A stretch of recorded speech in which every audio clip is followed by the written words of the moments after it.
Let's get some people in here, man. Let's rock, man. I know y'all got some, you know what I'm saying? I know y'all got something to say about this. Rondo versus Chris Paul. Who was the overall better point guard, floor general, playmaker? You know, who got their teammates involved better? Who had the better IQ? You know, one of them got a ring. One of them, played a certain amount of years and never got a ring. You know, you could debate somebody was just in the right place at the right time. What are y'all thoughts? Let's tap in, man. I know some people out there ready to lock in on the Chris Paul versus Rondo debate. Let's lock in, y'all. Tap in, somebody. Tap in, tap in, tap in.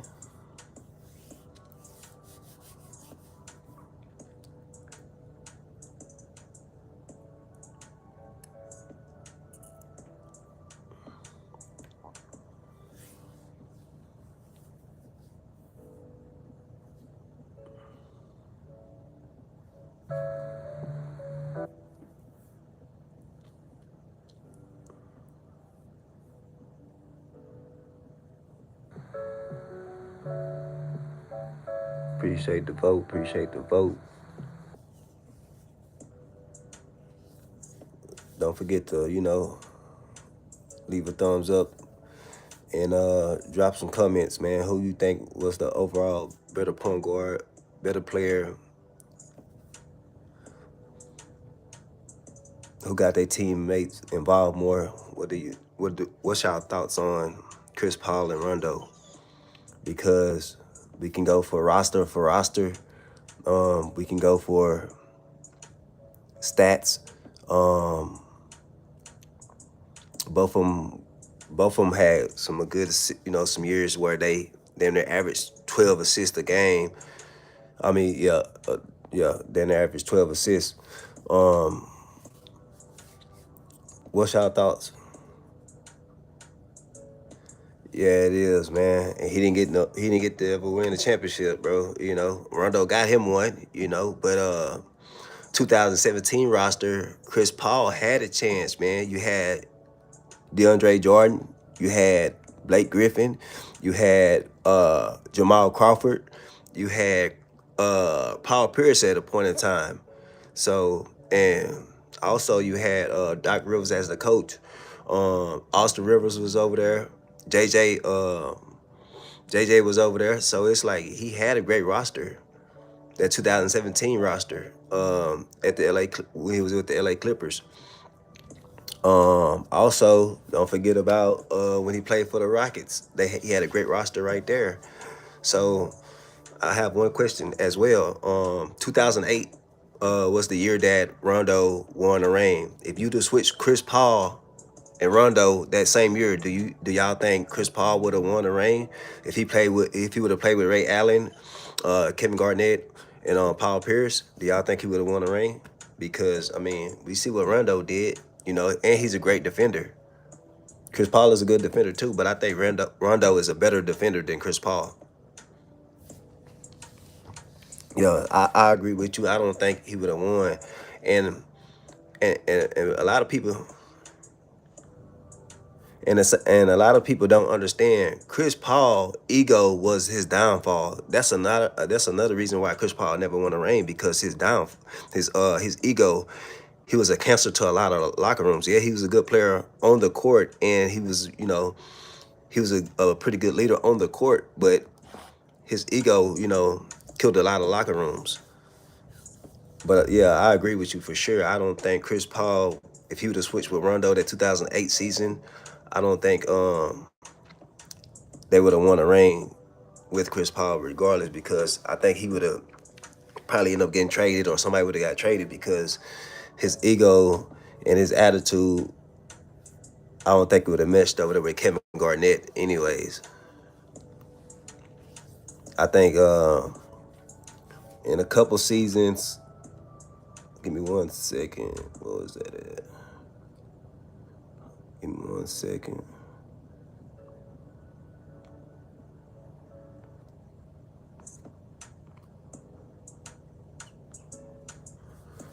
Just on some stats real quick.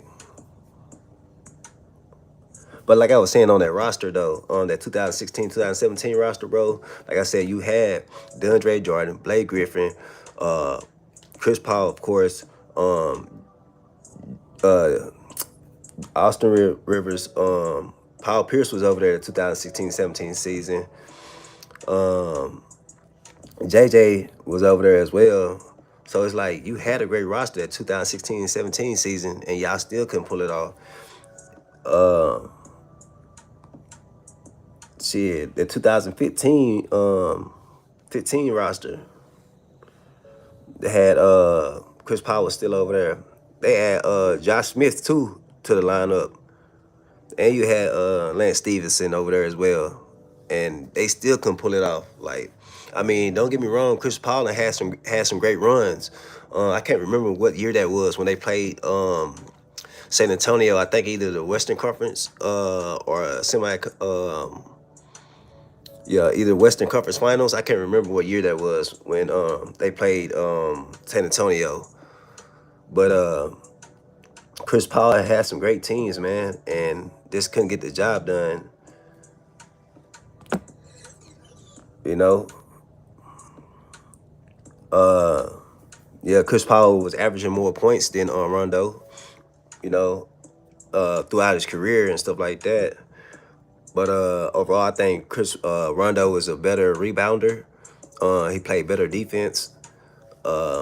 It's a couple seasons where Rondo, like his 2012, 2013 season, bro, damn near averaged, well, he averaged 11 assists. So that tell you right there, 2010, 2009, I mean, yeah, 2009, 2010 season, he averaged around damn near 10 assists a game, you know? It really didn't start slowing down to about 2014, 2015, and then he came back that 2015-16 season, started back averaging damn near, well, 11 assists, damn near 12, you know, when he played for Sacramento. Also, Chris Paul around 2014, 2013-14, his assist, Rondo averaged more assists than him. And then 2014 and 13, Rondo averaged more assists than him. 2017, 16, 17, Rondo averaged more assists than Chris Paul. So Rondo really had some runs where he averaged more assists than Chris Paul. And this when, like I said, when Chris Paul played for the LA Clippers, you know, and that's when Rondo wasn't even on Boston Celtics, the stats I just brung up. Chris Paul was on the Clippers, and Rondo was on Sacramento Kings. And Rondo averaged more assists than Chris Paul. You would think Chris Paul would average more assists, you know, doing that run with a better roster than Rondo. Even when Chris Paul was on the Rockets, man. And that's another thing with Chris Paul, bro. He had a lot of injuries. He was always facing injuries, even when he had a great team, a stacked team, bro. The Clippers, the Rockets, and also you can't forget, when Chris Paul was on the New Orleans, it wasn't a Pelican, it was the Charlotte. It was Charlotte. When he was on Charlotte, he had a great roster right there. He had Tyson Chandler. He had David West over there.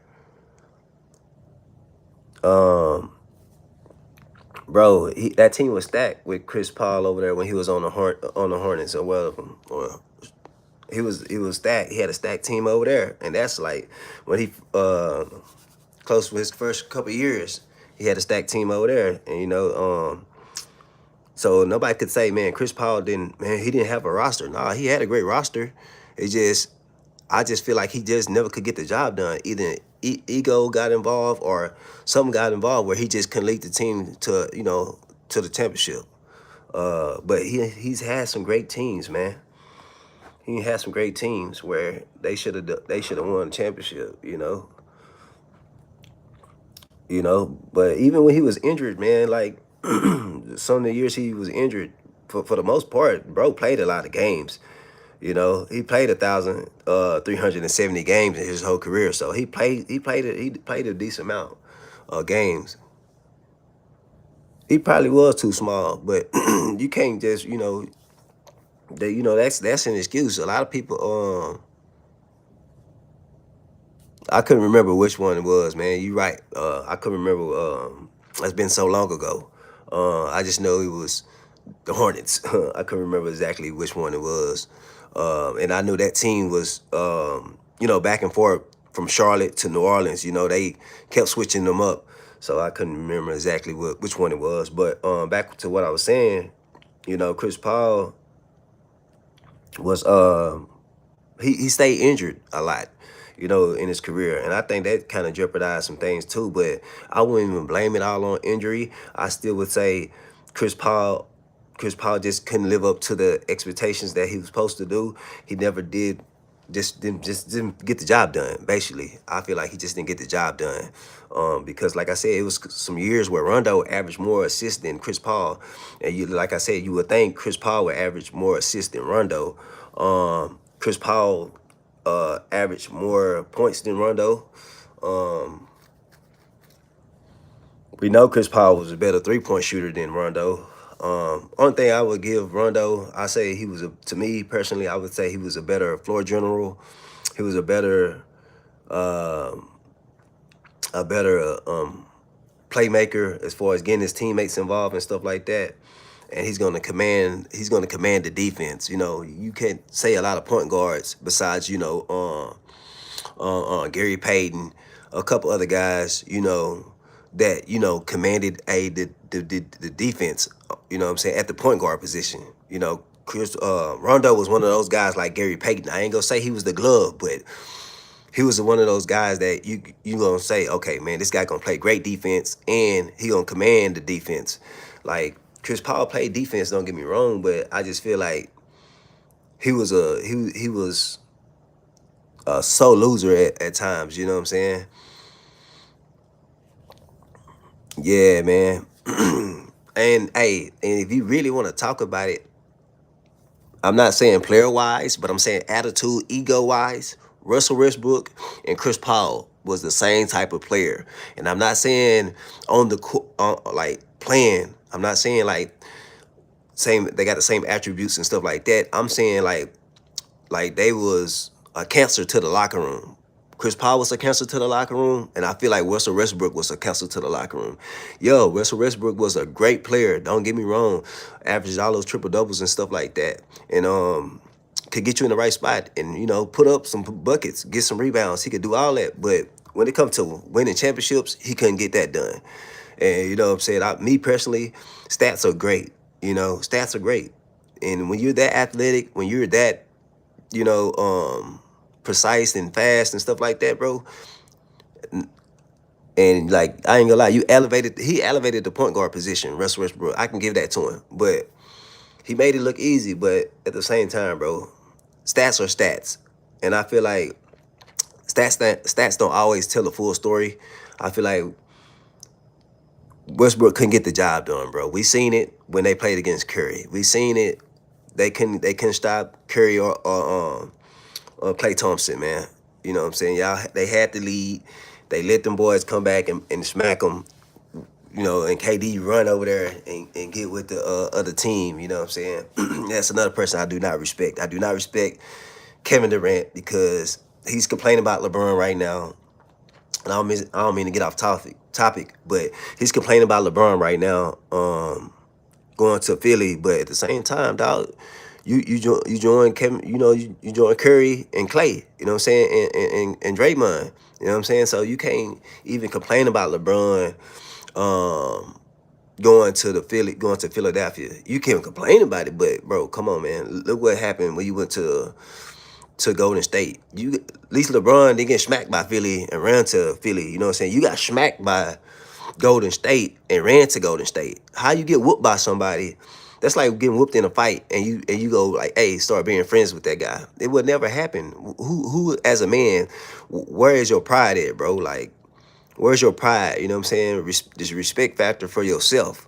You know what I'm saying? Like, they must have drained all his self-esteem, all his ego were down the drain and everything for you to go over there to the Golden State with the guys that just smacked you in your building. He smacked you in your building.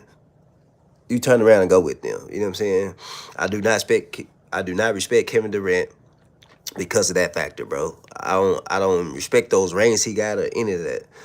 But like I was saying, yeah, on Westbrook, man, he was a great player. You know what I'm saying? He changed the game. He elevated the game as far as the point guard position. Yeah, it's not gonna be too. We probably never see another player like Russell Westbrook. You know what I'm saying? And but yeah, but I didn't. As far as play, he was good, but as far as I feel like he was a cancer to the locker room. I feel like Chris Paul is another one of those guys like Russell Westbrook that was a cancer to the locker room. They ego, they pride and stuff, man. How they talk to people, you know. Just didn't respect the next person as much as they should have, you know, playing a game of basketball. And that's the real reason why I feel like, you know, Chris Paul and Russell Westbrook was like so similar in the same type of person as far as in the point guard position. But as far as Rondo, let's get back to that. As far as Rondo and Chris Paul, what's going on? As far as Rondo and Chris Paul, I feel like Chris Rondo was a better student of the game. And not saying that Chris Paul wasn't a student of the game and he didn't study and watch tape. I just feel like Rondo had a better attitude when it came to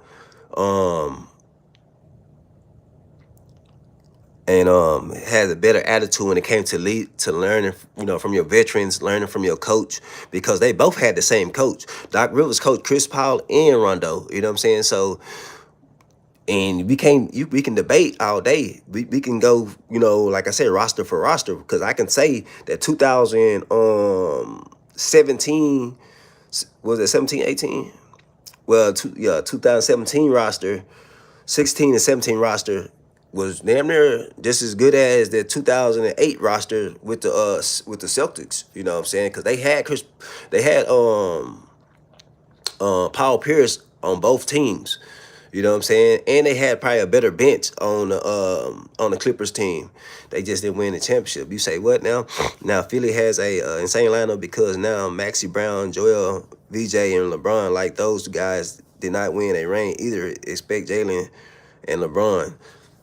Oh yeah, yeah, Jalen, Jalen and LeBron. But how many games LeBron gonna play? You know, LeBron almost 50, man. How many games you expect LeBron to play?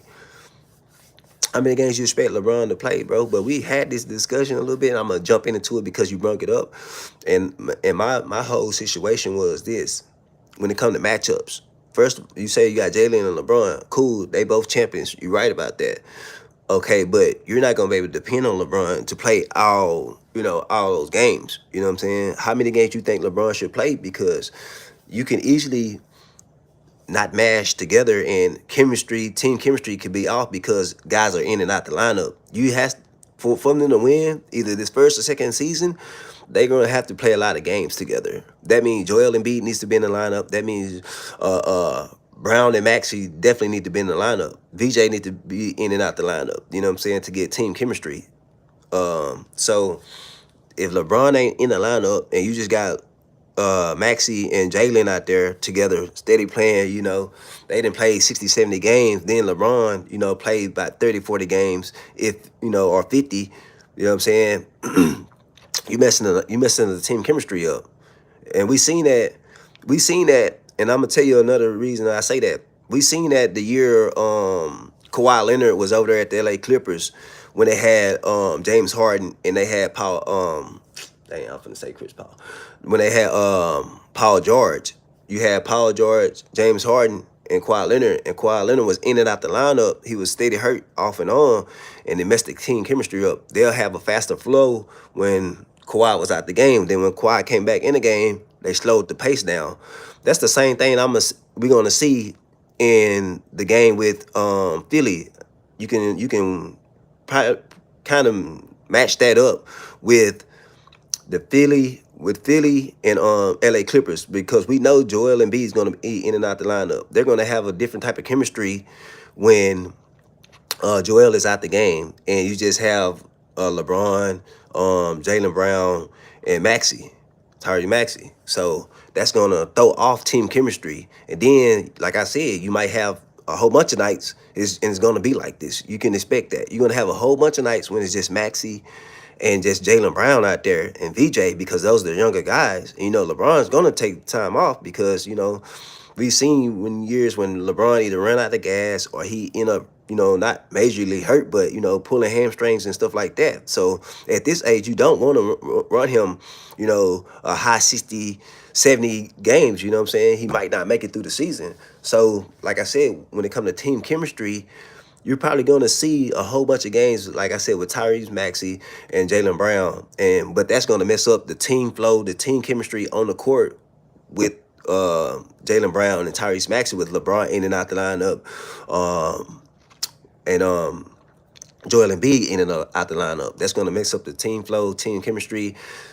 Because LeBron, he's going to run plays, and when he cross the court and start setting up plays and run plays and stuff like that, what I'm saying? He's not going to be more of the run and gun guy at this age. When you got Tyrese Maxey and Jaylen Brown, those two guys, they're going to run you out the gym because they're so young. So they're going to run the court a lot when those two guys are on the court. When you got LeBron on the court, it's going to be more a slower pace because he's that old, you know what I'm saying? And definitely when Joel Embiid come down, it's going to slow all the way down. You got all these guys.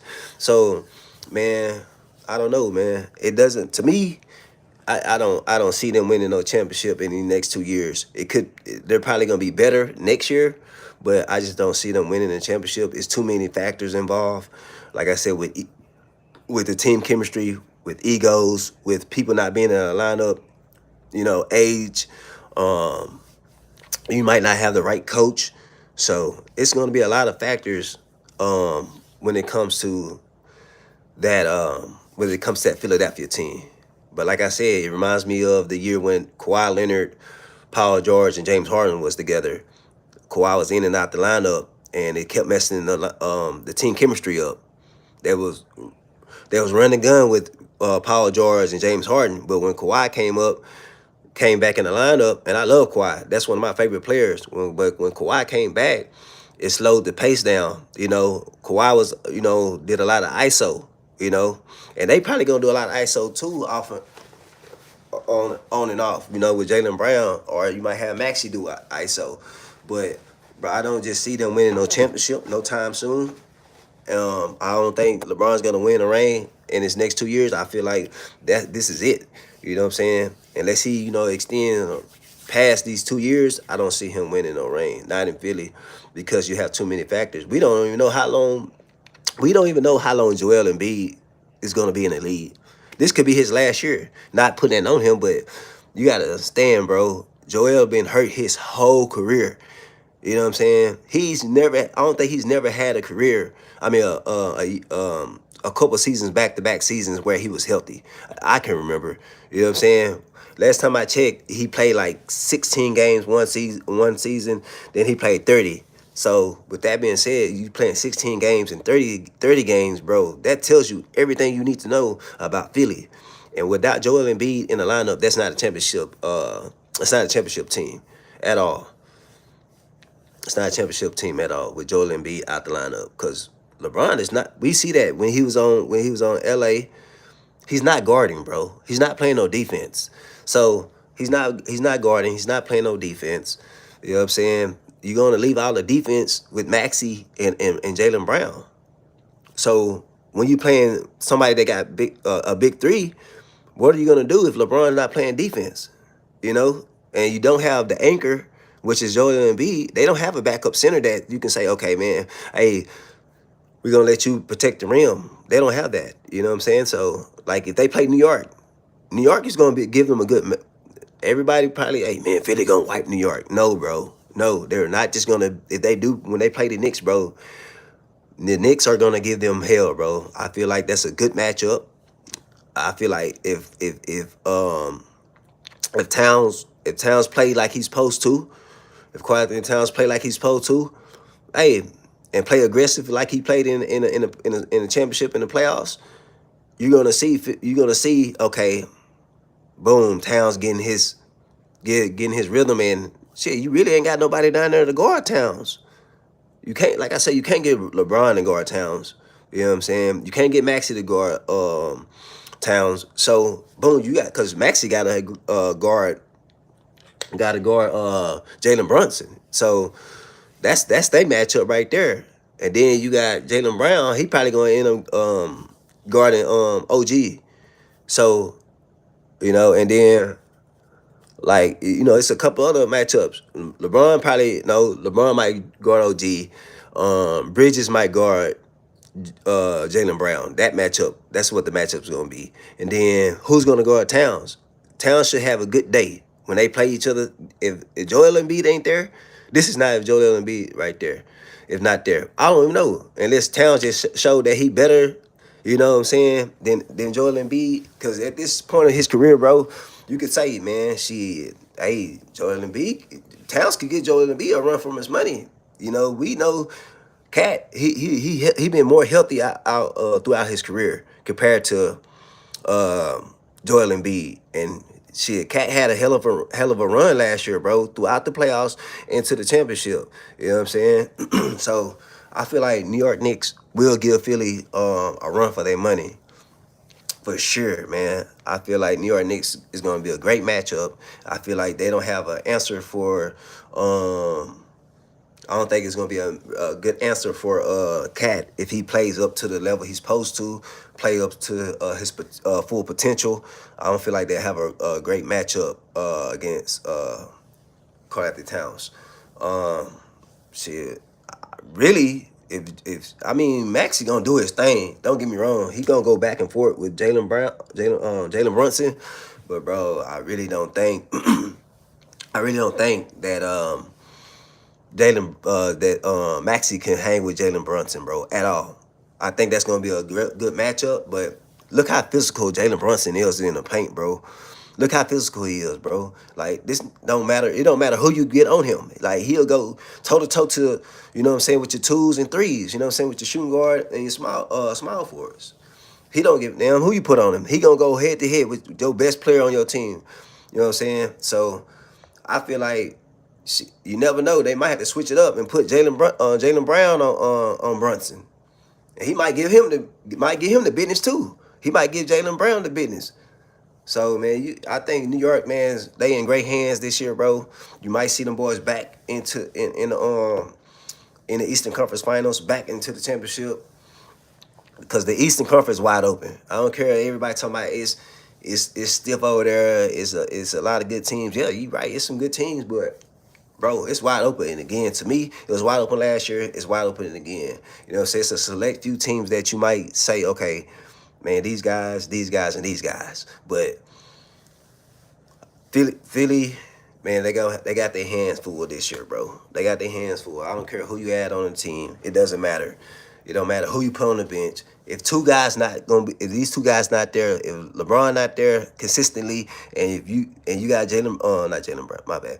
If LeBron is not there consistently, and then if you don't got Joel Embiid out there consistently, it doesn't matter what you do. Those guys are not winning the championship. You know what I'm saying? And we've talked about that before. But man, y'all can give me some more feedback on Chris Paul and Rondo. Say we got Rondo leading the way with 57%, Chris Paul with 43%. You know what I'm saying? Let me check one thing on the rebounds. Yeah, Rondo for sure averaged 4.5 rebounds, and Chris Paul averaged 4.4 rebounds a game. So barely.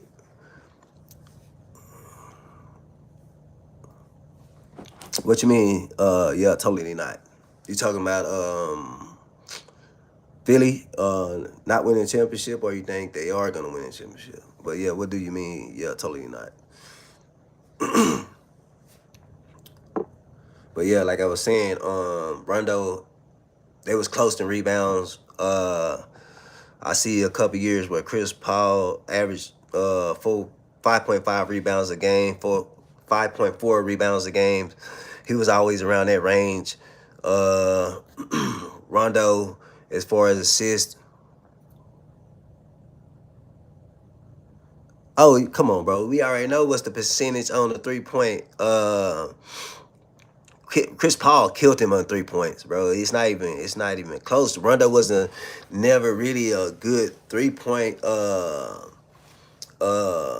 shooter. Listen, offensively, outside the elbow and paint.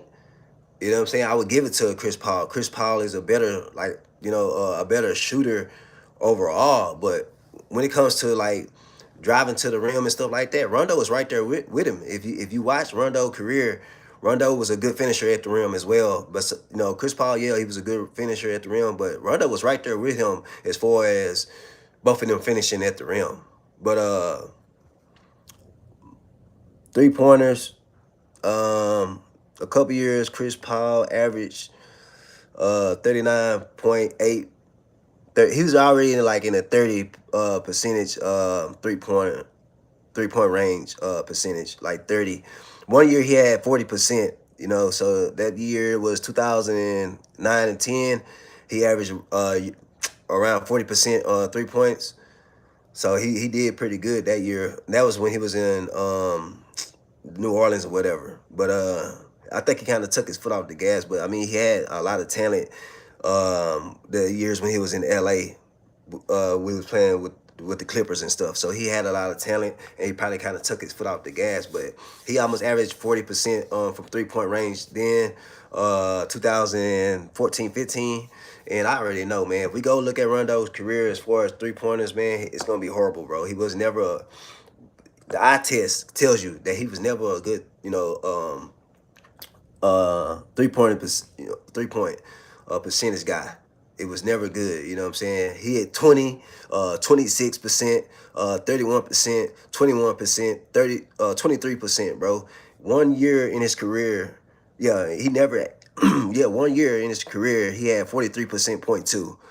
And that's crazy. That's at the end of his career. The year he played 2020 to 2021 when he played for the Clippers, he averaged 40%, 43%, my bad, 43% point two. Uh I don't know. It was like, him not taking a lot of 3 pointers, just making the ones he did make that made his percentage look so good. Um, yeah, because he was never a good 3 point shooter.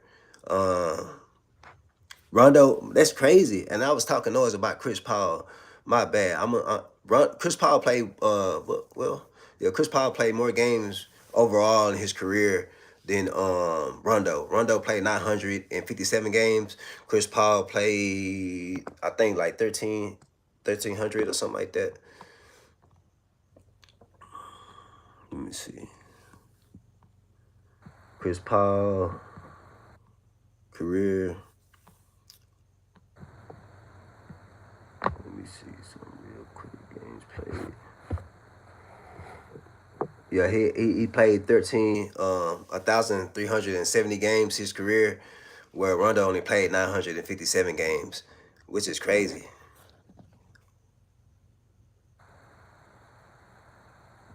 Yeah, Rondo wasn't a better 3 point shooter than Chris Paul. I give that to Chris Paul, but like I said, overall, when I would say overall playing playing offensively, I would give it to Chris Paul.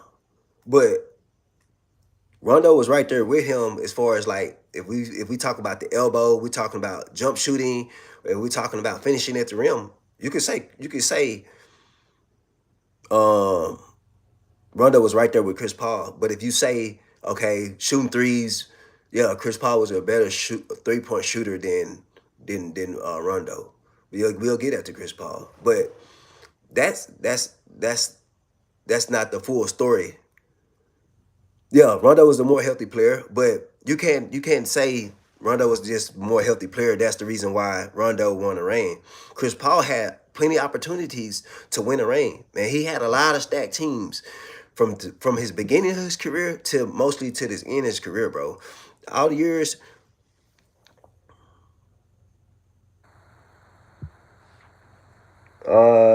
he probably did, bro. Uh, but I was saying, bro, you're right about that. But what I was saying was this. You know what I'm saying? Rondo was a better overall floor general than Chris Paul. You know, I feel like Chris Paul was a cancer to his whatever team he played, bro. Whatever team he played on. You see that the Spurs didn't want him that long. They got rid of him. Um, Golden State didn't want him over there like that. Phoenix didn't want him over there like that. You know what I'm saying? Like all the teams he played for, OKC didn't want him over there. And you know who he played with in OKC. So it's like all the teams that he played for, they didn't want him over there. The Rockets. Rockets had a stacked team that year, that 2017, 2018, 2019 season, bro. The Rockets had a stacked team. And Chris Paul only played 58 games. But bro, between health and attitude and ego, a lot of people didn't want Chris Paul in a locker room. You know what I'm saying? It wasn't just because, okay, yeah, you're a good point guard, you're a good floor general. Bro, you couldn't conduct yourself properly in a locker room as far as, you know what I'm saying, talking crazy to people. You know what I'm saying? So people don't like that.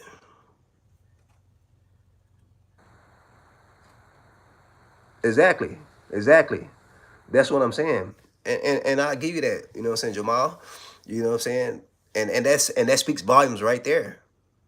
That speaks volumes right there. And like I was just saying though, you would think it would be the opposite way around, Jamal. You would think it would be the opposite way around with Chris Paul having all the teams he played for. Like I say, the Clippers, New Orleans, and Houston for sure. I'm not gonna say they didn't want him. I'm not gonna say that they didn't want him. The Clippers wanted him. If that's one team that wanted him, the Clippers wanted him. I give you that. The Clippers wanted him for sure, bro. You know what I'm saying? It's just he just didn't get the job done with the team he had, bro. The teammates he had, and you had some bad motherfuckers over there, bro. Like in Jamal Crawford, six man of the year. That's another monster over there. In the years he played over there with the Clippers, you had Jamal Crawford, bro, coming off the bench, killing people, man. We seen the games he had, bro. Jamal Crawford was killing people, bro. So it's like, what's the excuse? You know what I'm saying? You had Jordan over there, DeAndre Jordan. You had Blake Griffin. You know what I'm saying? You had Paul Pierce once a part of the time. You know what I'm saying? You had JJ. You had JJ over there once upon a time. So it's like you had a stacked team, bro. You had Austin Rivers. You had a good team. You know what I'm saying? We was over there with the Clippers. You had a stacked team, bro. That's what I'm saying. Blake Griffin in his prime. He was killing people, bro. And this how you know the Clippers was good, bro. Blake Griffin elevated his game. If you watch Blake Griffin at the beginning of his year, at the beginning of his career, Blake Griffin was just a dunker, bro. You know what I'm saying? A lob threat. But as you've seen as time progressed on, Blake Griffin elevated his game. He became a better jump shooter. He became better at shooting threes. He elevated his game, bro. And so, like I said, bro, it was no. Oh yeah, for sure. Blake Griffin definitely was.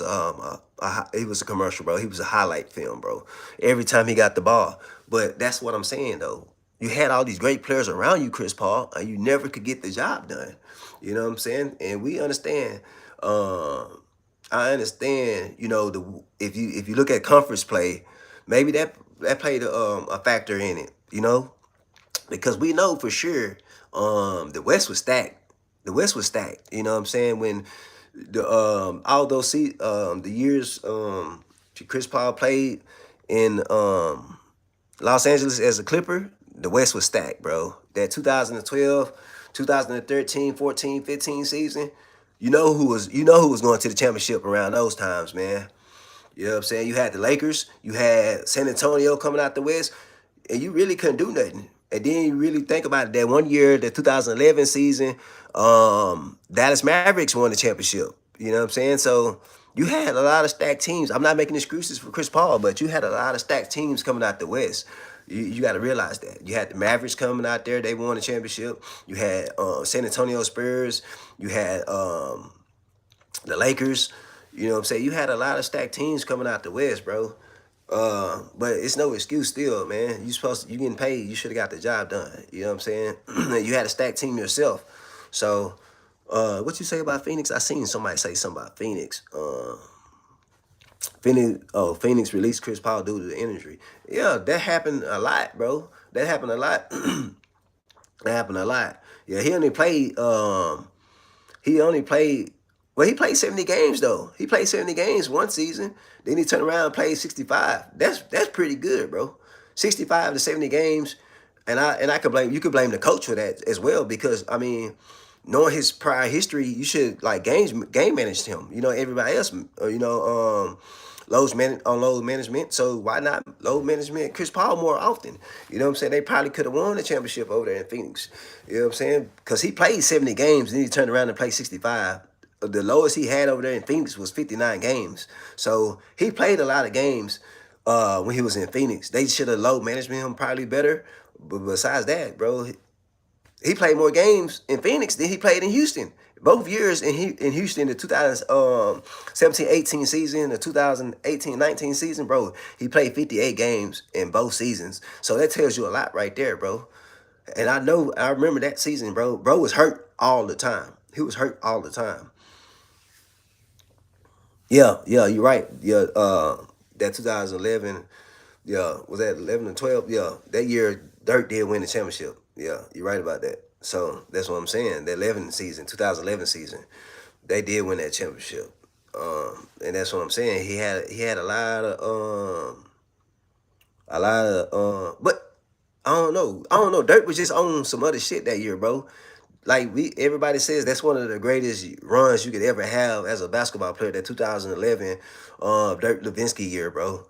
Like that year was unbelievable. If you want to talk about that, like that year was unbelievable, and they just and you could really think, if you really think about it, bro. They had a lot of veterans, a lot of old players, but they put that team together, bro, and they won a championship. You know what I'm saying?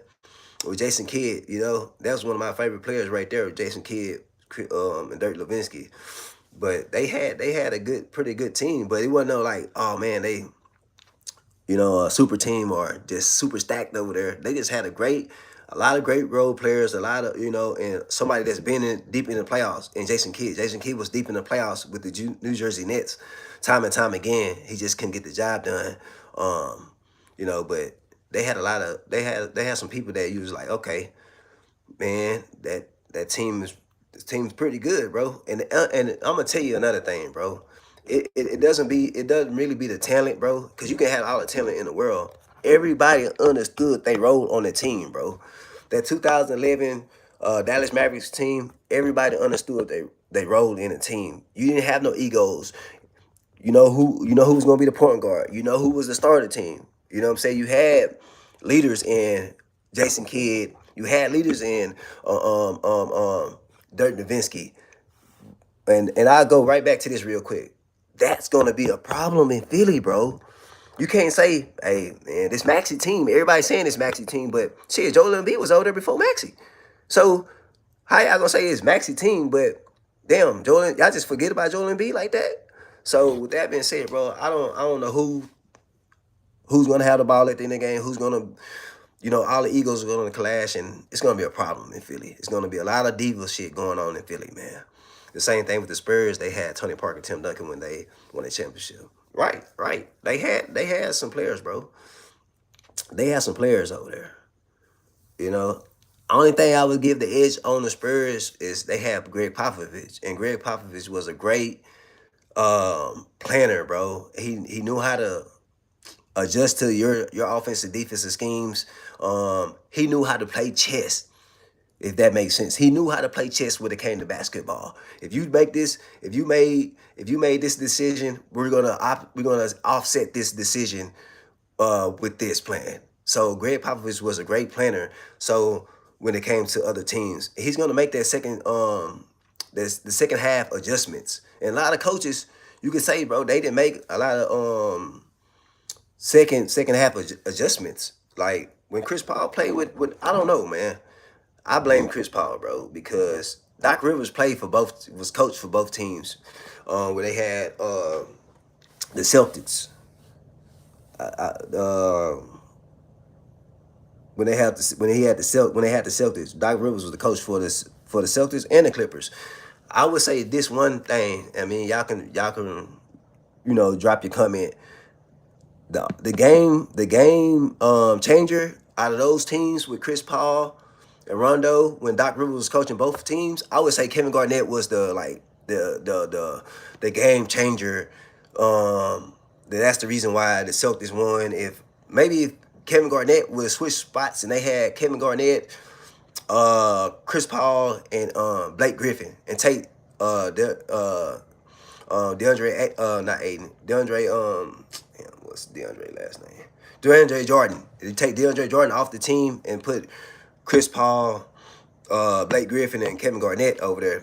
Maybe they win the championship with that team. That looks pretty damn good. You know what I'm saying? And it probably just, that Kevin Garnett was that game changer, bro, because Kevin Garnett was a monster. You know what I'm saying? So I don't know, because you had the same coach. They both had the same coach. They both had Doc Rivers. Both teams had Doc Rivers. The Celtics and the Clippers had Doc Rivers. So Chris Paul had Doc Rivers, and Rondo had Doc Rivers. Only thing I see different is Ray Allen and Kevin Garnett on the teams. But look, you could say JJ Redick. JJ Redick is a hey man. I ain't gonna say he's equivalent to Ray Allen, but he's not too far off from Ray Allen, bro. He's a pretty damn good 3-point shooter. You know what I'm saying? So to me, Kevin Garnett was the only difference, from those teams. He's the only difference maker from those teams, bro, is Kevin Garnett. But besides that, bro, I definitely would say Kevin Garnett was the difference maker. But Chris Paul had plenty of opportunities, bro. Like, I go back to it. Chris Paul has a better who's all on with me, bro? Give me your Eastern Conference. Give me your Eastern Conference teams that you think that's gonna make it. Give me your top 5 teams that you think gonna make it from the Eastern Conference, and give me your 5 teams from the Western Conference that you think gonna make it. Y'all drop some comments. Let me know what teams that you think gonna make it from the Eastern Conference, and what teams you think gonna make it from the Western Conference. I have my teams already booked, locked, and loaded. I definitely think it might be from the Eastern Conference. I think Miami is going to be one of the teams, if not the team, that come up out of there. Everybody's saying they don't have enough shooting, but they have enough defense. Defense wins championships, not offense. You know what I'm saying? For the most part, you have every now and then you might have a top heavy offense, but that's rare. We can go back in the history of basketball where 95% of the time it was off a defensive team that won a championship, the championship. For the West, I have Timberwolves, OKC, Portland, Lakers, and Nuggets. You got Portland going going deep in the playoffs? Hey man, I have one question. And that's another team, bro. What is Portland doing over there, bro? What is Portland doing over there?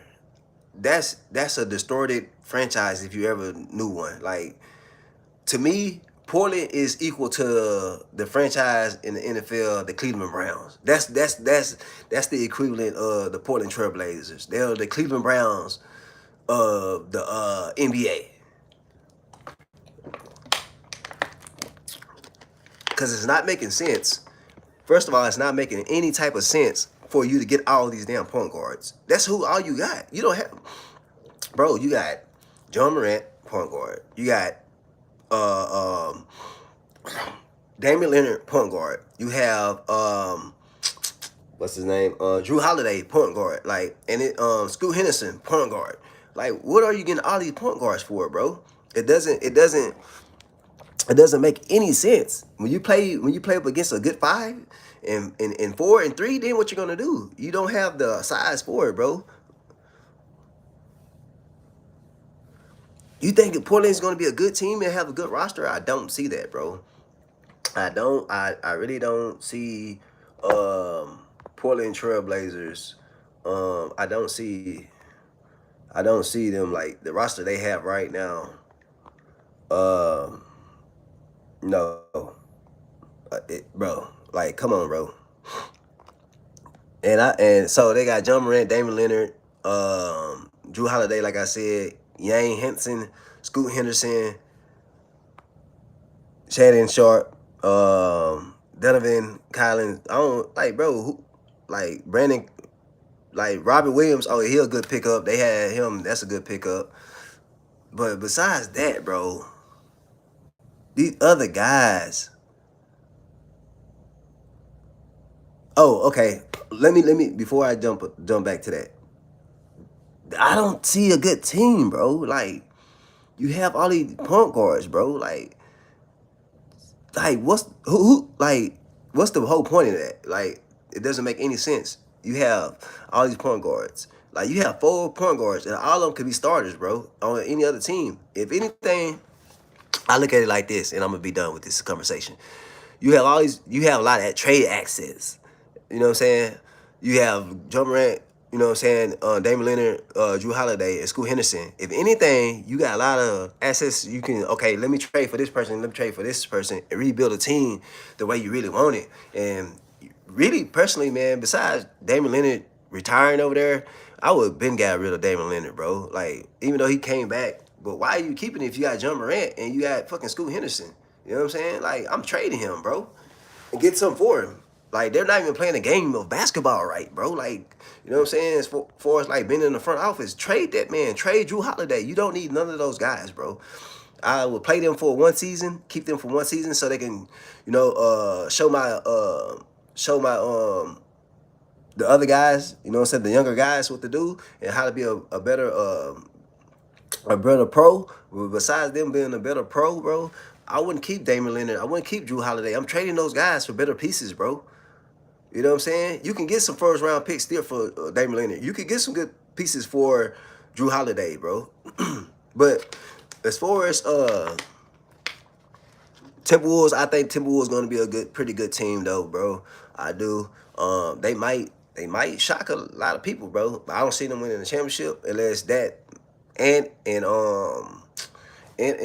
ball. Unless they really rock out. They gonna be. Hey, I'm gonna tell you this.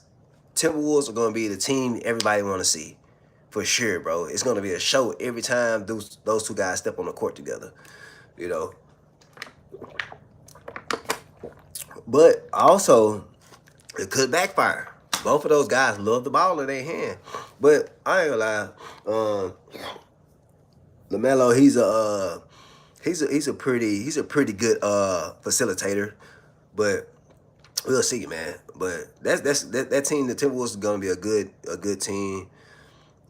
But the Portland is the only team I say I don't believe in at all. But OKC, Timberwolves pretty good. The Nuggets for sure gonna be good because they've been having the same nucleus, the main 2 people together. So I feel like the Nuggets are gonna be a good team. Timberwolves, Portland, I don't believe in them. OKC good, and I don't know about the Lakers, bro. I don't know about the Lakers. I'm gonna tell you why. I don't believe in Luka. Luka is, man, the guy can't play no defense. They don't have a defensive threat over there either. Now they're gonna be top heavy with offense, yeah. They're gonna score a lot. Now if they can beat you scoring every game, they can win. They're gonna win some games. And they're young. They're young and they can score a lot. But bro, once they get to playing somebody that can play defense, I do not know about the Lakers. I'm optimistic on the Lakers. I don't know for sure if they make the playoffs this year, for sure, bro. They might not even make the playoffs. Lakers might not make the playoffs this year. I don't give a damn Luka on there or not. they might not make the playoffs. You know what I'm saying? If they do, they a first round, second round exit at best. You know what I'm saying? So I don't believe in the Lakers at all. Lakers are Portland. Eastern Conference. You say you have the Pistons, Cavs, Knicks, Pacers, Heat. Hey, that's another thing, man. Y'all think what's his name? What's the point guard over there for the Pacers? You think he gonna come back healthy? Because that's their only problem, bro. So is he gonna come back healthy? Because bro had put on some weight for a minute. He had put on some weight for a minute. But Pistons, I feel like they missing one piece. And I'm gonna tell you something right now. Just speaking on this. Imagine moving imagine moving imagine moving K Cunningham to the 2, right? You already got a beast in your center, right? You got some good pieces over there in Detroit, right? Move K Cunningham to the 2, pick up Damian Leonard or Drew Holiday for your starting point guard. See what I'm saying? That would be crazy, bro. That would be a crazy lineup. And I would go get Drew Holiday. The defense is gonna be more intensified, right? Drew Holiday with K Cunningham, bro. With come on, bro. That would be a good ass team right there with Drew Holiday and K Cunningham. You know what I'm saying? And you already got your 5. You know what I'm saying? You got your anchor. So you gonna that'll be a good line of a good big 3 right there in Detroit, bro. And they would be probably shutting everything down, bro. If Drew Holiday would go to Detroit, I would pick them to win the championship. You see what K Cunningham did by himself. He just needs some help over there. That's it. Go get him Drew Holiday. Go get Drew Holiday, bro. Either Drew Holiday or Damian Leonard, bro. You add either one of those to K Cunningham, and you know what I'm saying, the team he got already over there in Detroit. Hey, and it's gonna look crazy, bro. But yeah, Tyrese Halliburton, man, do y'all think he gonna come back healthy? Bro had put on a lot of weight though. You know what I'm saying? He been out for a while. Do you think he gonna come back healthy, bro? Because that's gonna be the main thing. He gotta get his feet underneath him, man. He gotta hit the ground running. If he could come back healthy, we'll see, man. We'll see. But the Heats, for sure, bro. I think the Heats, the Knicks, Cavs, Pistons, I think all those teams are gonna go to the playoffs. And I got the Knicks and I got the Heat for the Eastern Conference championship. If they don't play each other, if they don't play each other before the championship, I got the Heats and the Knicks in the conference championship, Eastern Conference championship. I don't see anybody beating the Heats. I don't see anybody beating the Knicks. Because, like LeBron said, man, you got James Harden over there at the Cavaliers. Bro, I don't care about 76ers. I just told you. My bad. You're a new person. Listen, the reason why we just talked about this, the reason why the 76ers are not going to the championship, team chemistry is everything, bro. Team chemistry is everything. If anything, 76ers might be a first round exit or a second round exit at best. And the reason why I say because of team chemistry. That is everything. You cannot have LeBron playing 30, 40 games and Joel Embiid playing 16 games, 20 games, and you think they're going to win a championship. That team chemistry is going to be way off. Because guess what? With VJ, Jaylen Brown, and Tyrese Maxey, that team is going to be a run and gun team with those young guys out there. When you bring Joel Embiid and LeBron back, guess what? The tempo slows down. So imagine you having those two teams in and out the lineup, bro. I mean, those two guys in and out the lineup. They're not going to match real good, bro. You know what I'm saying? Then just throw ego on top of that. They're not going to match real good if you have Joel Embiid and LeBron in and out the lineup. LeBron's not going to play 70 games. He might play 50 games, but he's not playing 70, 60 games this year, bro. You can kill that. You know what I'm saying? So that's the reason why I'm saying I do not pick the 76ers to win a championship. Because that's going to happen. LeBron gets older after this year, so he's not going to get younger. He doesn't play any defense. So with him not playing no defense, with him not being in the lineup consistently, the chemistry, no defense, you don't have Joel Embiid, egos, all that, bro, it's going to be a problem over there in Philly. I don't see the 76ers doing anything. Oh, Cleveland, bro. I just said James Harden. That's why LeBron didn't go to Cleveland, because he didn't want to play with Harden, which is crazy. You know what I'm saying? That would have been something new. But they said on ESPN that yeah, Harden that LeBron wanted Harden traded.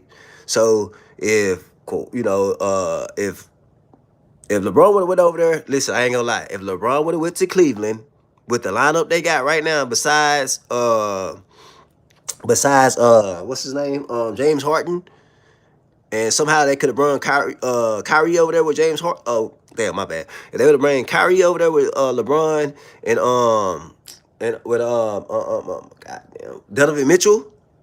Imagine LeBron, Donovan Mitchell, and Kyrie, bro. A healthy Kyrie with Mobley and Allen, bro. Jared Allen. That team right there would be a team to beat because you got to look at it. You got more healthy players.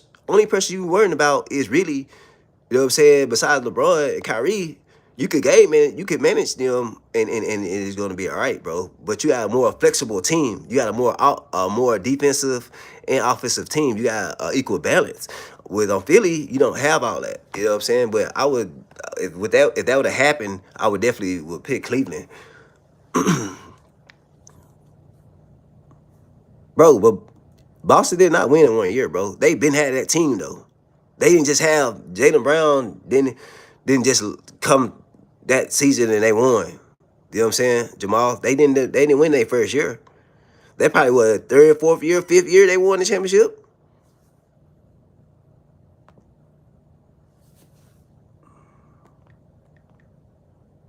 They didn't win that they didn't win their first year, so you're talking about the 76ers winning their first year, bro. They're not gonna do that, bro.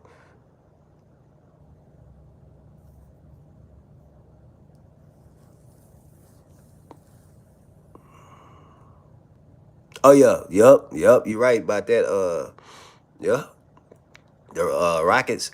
I can see that, and I can see that too. I can see that. I can see the Rockets.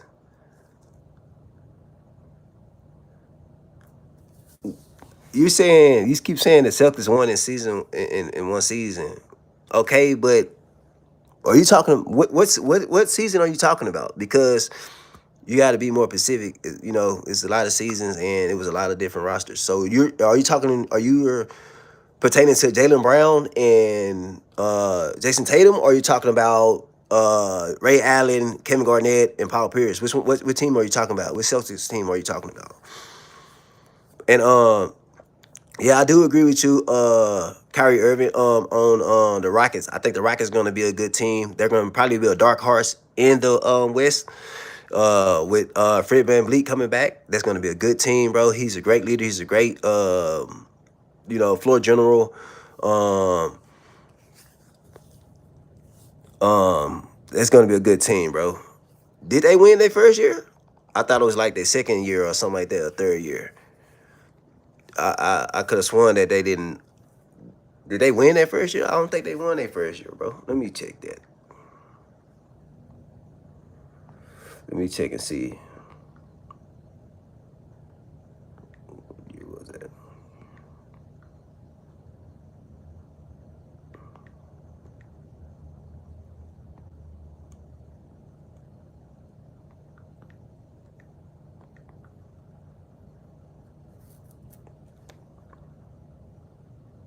Oh yeah, and it's Spurs for sure. Yeah, Spurs gonna be a good team for sure, bro. The West is packed, so that's why I was saying I don't understand why people keep saying, man, the Eastern Conference is gonna be better than the West. How? Look all the teams you named, bro. The Spurs, Houston Rockets, Timberwolves, the Nuggets, Lakers. That's 5 teams right there, bro. OKC, that's 6 teams. So, bro, it's a lot of teams in the West, and you can't forget about the Mavericks. They're going to be an upcoming team. So the West is still packed, bro. A lot of people don't want to give the West, or they're not just really thinking about the West like that, just because all the uh, major trades been all the major trades going to the Eastern Conference. But besides that, a lot of stars went to the Eastern Conference. But besides that, bro, the West is still loaded. The West is still loaded. So I don't know, bro. Like,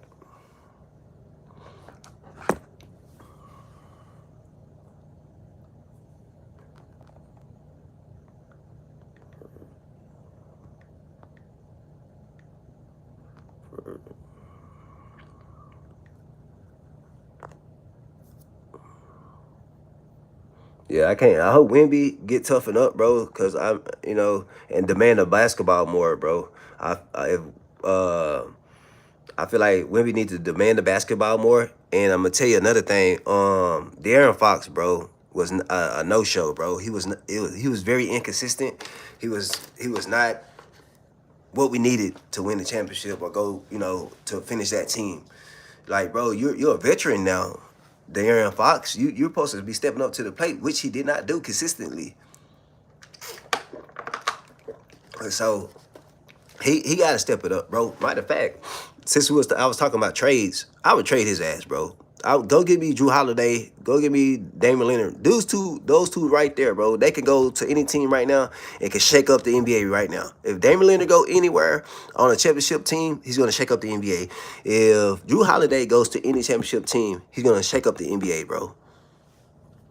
So there, exactly. That's what I'm saying. De'Aaron Fox blew that series, bro. Like the dude, I'm like, man, he turned the ball over so much. Like, bro, had a high percentage in turnover rate, bro. Like, how you steady turning the ball over and you play the fucking point guard position, and you're supposed to be one of the veterans on the team.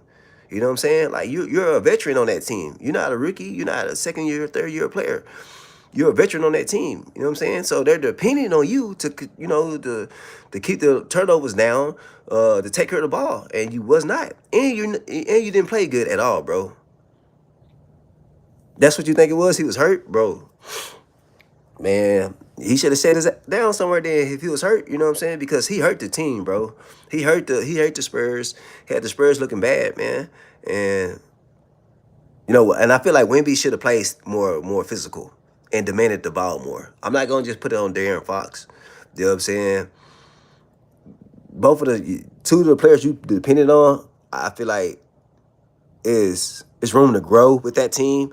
If they can figure some things out, if they can make some trades, I feel like they can win. Because there's some people out there. I'm sorry. I'm taking Drew Holiday over to Aaron Fox right now. He's won 2 championships. Give me Drew Holiday right now, and the Spurs could go far. Give me Damian Leonard, and the Spurs could go far. Give me any one of those guys right now, and the Spurs could go far. We know what Damian Leonard brings to the table. We know what Drew Holiday brings to the table. They're both better point guards than De'Aaron Fox, bro. They're two better point guards than De'Aaron Fox, bro. And in these last couple of years, we seen Drew Holiday turn up the offense a whole lot, bro. He's been like a running faucet, like, bro. Like, offense is just oozing up out of him, bro. It's been crazy, and I always thought highly of Drew Holiday, especially defensively. You think so, man? Who What's going on with? Okay, a question for you because I haven't looked up on checked into him. What's going on with Jimmy Butler? What's going on with Jimmy Butler? And that's another person I don't know, man. I don't know what they should do with Jimmy. What y'all think they should do with Jimmy Butler? Because Golden State making the playoffs, man, it's gonna be a hell of a run, bro. Again, because you're depending on one person. He don't have no help over there, bro. Stephen Curry did not have any type of help over there at all. Stephen Curry does not have any help, bro. You know what I'm saying? I don't know if they gonna make the playoffs, but if they do, Jimmy Butler definitely got to be helped, bro. Yeah, Drew Holiday got 2 championships. Drew Holiday got 2 championships.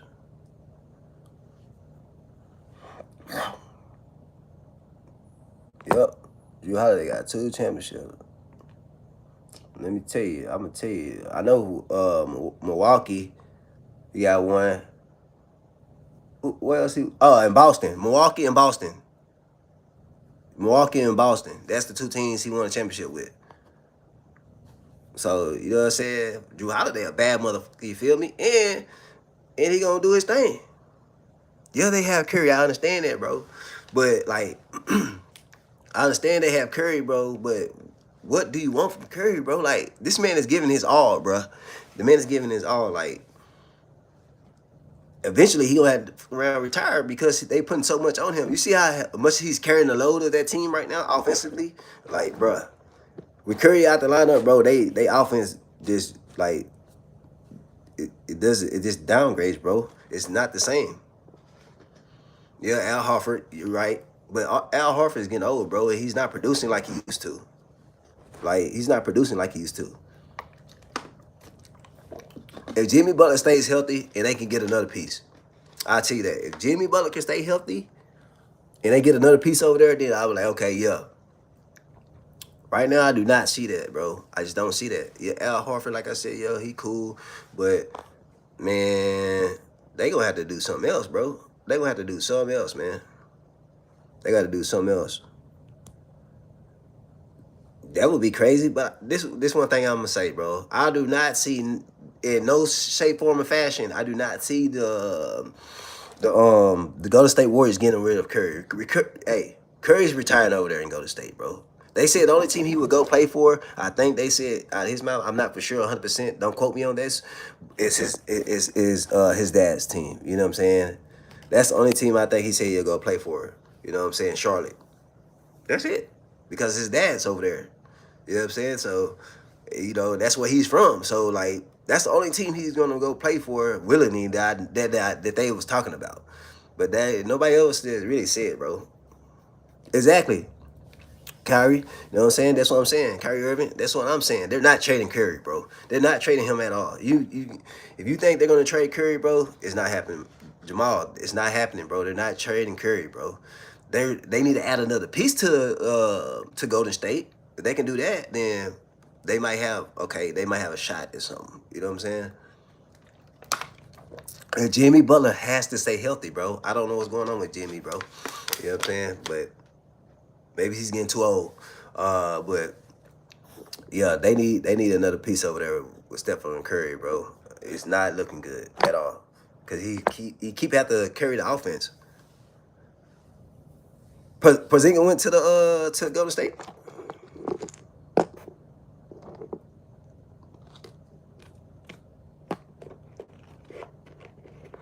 I missed that. Porzingis went to Golden State. And I have a problem with Porzingis, man. Porzingis is another De'Aaron Fox. Porzingis is another De'Aaron Fox, and meaning when I'm saying that, he's a sometimey player, bro. He's a sometimey player. And listen, I'm gonna say that he's even worse than De'Aaron Fox, and I'm gonna say this why. These reasons why: health and inconsistency. He's inconsistent. He's inconsistent when it comes to playing games, and he's known to be injury prone a lot. You know, Porzingis been hurt a lot, bro, in his career. Now he can put that together this year, then you might have some with Curry, Porzingis, Al Horford, and Jimmy Butler. But Porzingis got to stay healthy. Jimmy Butler got to stay healthy. Al Horford got to stay healthy, and then Curry. That'll be a good team if all those guys are healthy. Yeah, I'll give them a shot going to the playoffs then. But if Porzingis not healthy, then no. And Jimmy Butler not healthy, then no, I'm not giving those guys a shot. Because then once again, you got it all on Curry by himself.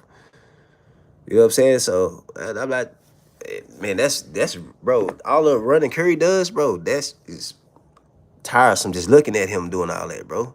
So I don't know, man. Oh, that's crazy. They did. He gonna be over there crying at the end of the game. They gonna be over there crying. He gonna be over there crying at the end of the season, Jamal. I'm telling you, bro. You putting too much on the 76ers. I'm telling you, bro. Don't do it. You definitely better not bet on them boys, man. I'm telling you what's going on, bro. Like, there's no way those guys win. There's no way those guys win any. Yeah, and Draymond. I forgot about Draymond. Yeah. So they got a pretty good team if everybody healthy, bro. Draymond, Curry, Porzingis, Al Horford, and who else I say? Draymond, Curry, Al Horford, Jimmy Butler, and Porzingis. That'll be a good start lineup. That'll be a good start lineup. And then they got some people off the bench. They got some players that can come off the bench that can play pretty decent. But yeah, all five of those guys gotta stay healthy, bro. We know what Curry gonna do, but what about Al Horford, Porzingis, and Jimmy Butler? And we know what Draymond gonna do. We know what Draymond gonna do. We know what Curry gonna do. Those two guys gonna run all season. They've been doing it their whole career. But what happens with the other three players? You know what I'm saying? Jimmy Butler, Al Horford, and Porzingis. These guys got to stay healthy, bro, the Golden State Warriors to do something. You know what I'm saying? That's a pretty decent lineup. I ain't gonna lie. They could sneak in there and hurt some people. But yeah, Jamal, bro, with that 76ers thing, man, I like AI, bro. AI, it was that guy. You know what I'm saying? But he gonna be hurt this season, man. He gonna be hurt these next 2 seasons. You feel me? LeBron's gonna let him down. I guarantee you. You know what I'm saying? Man, hey, that's his whole career, bro. Kyrie, that's his whole career. That's Draymond. That's Draymond, bro. That's what he gonna do. It's like he's made the money. He's got the championships. Draymond's an asshole, bro. Everybody knows that. Draymond's an asshole. You know what I'm saying? Uh, Draymond's an asshole. I don't believe in Cleveland. You know what I'm saying? The Cavaliers, I don't believe in them at all. I don't think they're gonna do anything. James Harden has consistently showed us that he's trash when it comes to the playoffs. He's on fire in regular season, and then man, somehow somebody throw water on him and cool it off every time. So I don't see them winning the championship. I don't think Harden and them going to do anything. Cleveland, I don't think it. Now, if they would have traded Harden and got LeBron and Kyrie over there with Donovan Mitchell, that would have been a good team, bro. That would have been a great team. You know what I'm saying? With Jared Allen and Mobley, come on, bro. That would have been a great team right there, bro. Really, I think LeBron went to the wrong team. He should have went to Cleveland, not just because of the storyline, because you would have a better team, bro. You have more dependable players on that team. And then you got to look at this. You're going to have less ego. You're going to have less ego over there. People are not going to be so ego driven over there. Everybody's going to know their role. So imagine LeBron going to Cleveland with Mobley, Allen, Donovan Mitchell, and Kyrie. That would have been a better team, bro. Because you don't have everybody with big egos over there. Everybody's not gonna be so ego driven, and everybody's gonna know their role. You know what I'm saying? I would definitely think like everybody know. You know what I'm saying? But if this other team, bro, is not gonna be. I think the Suns this year might make the playoffs again with Jalen. Bruh, I'm gonna tell you one thing. They might make the playoffs. Jalen Green got to get rid of that chick he with, bro. I forgot her name. She's been passed around with everybody. Jalen Green got to get rid of that chick, bro.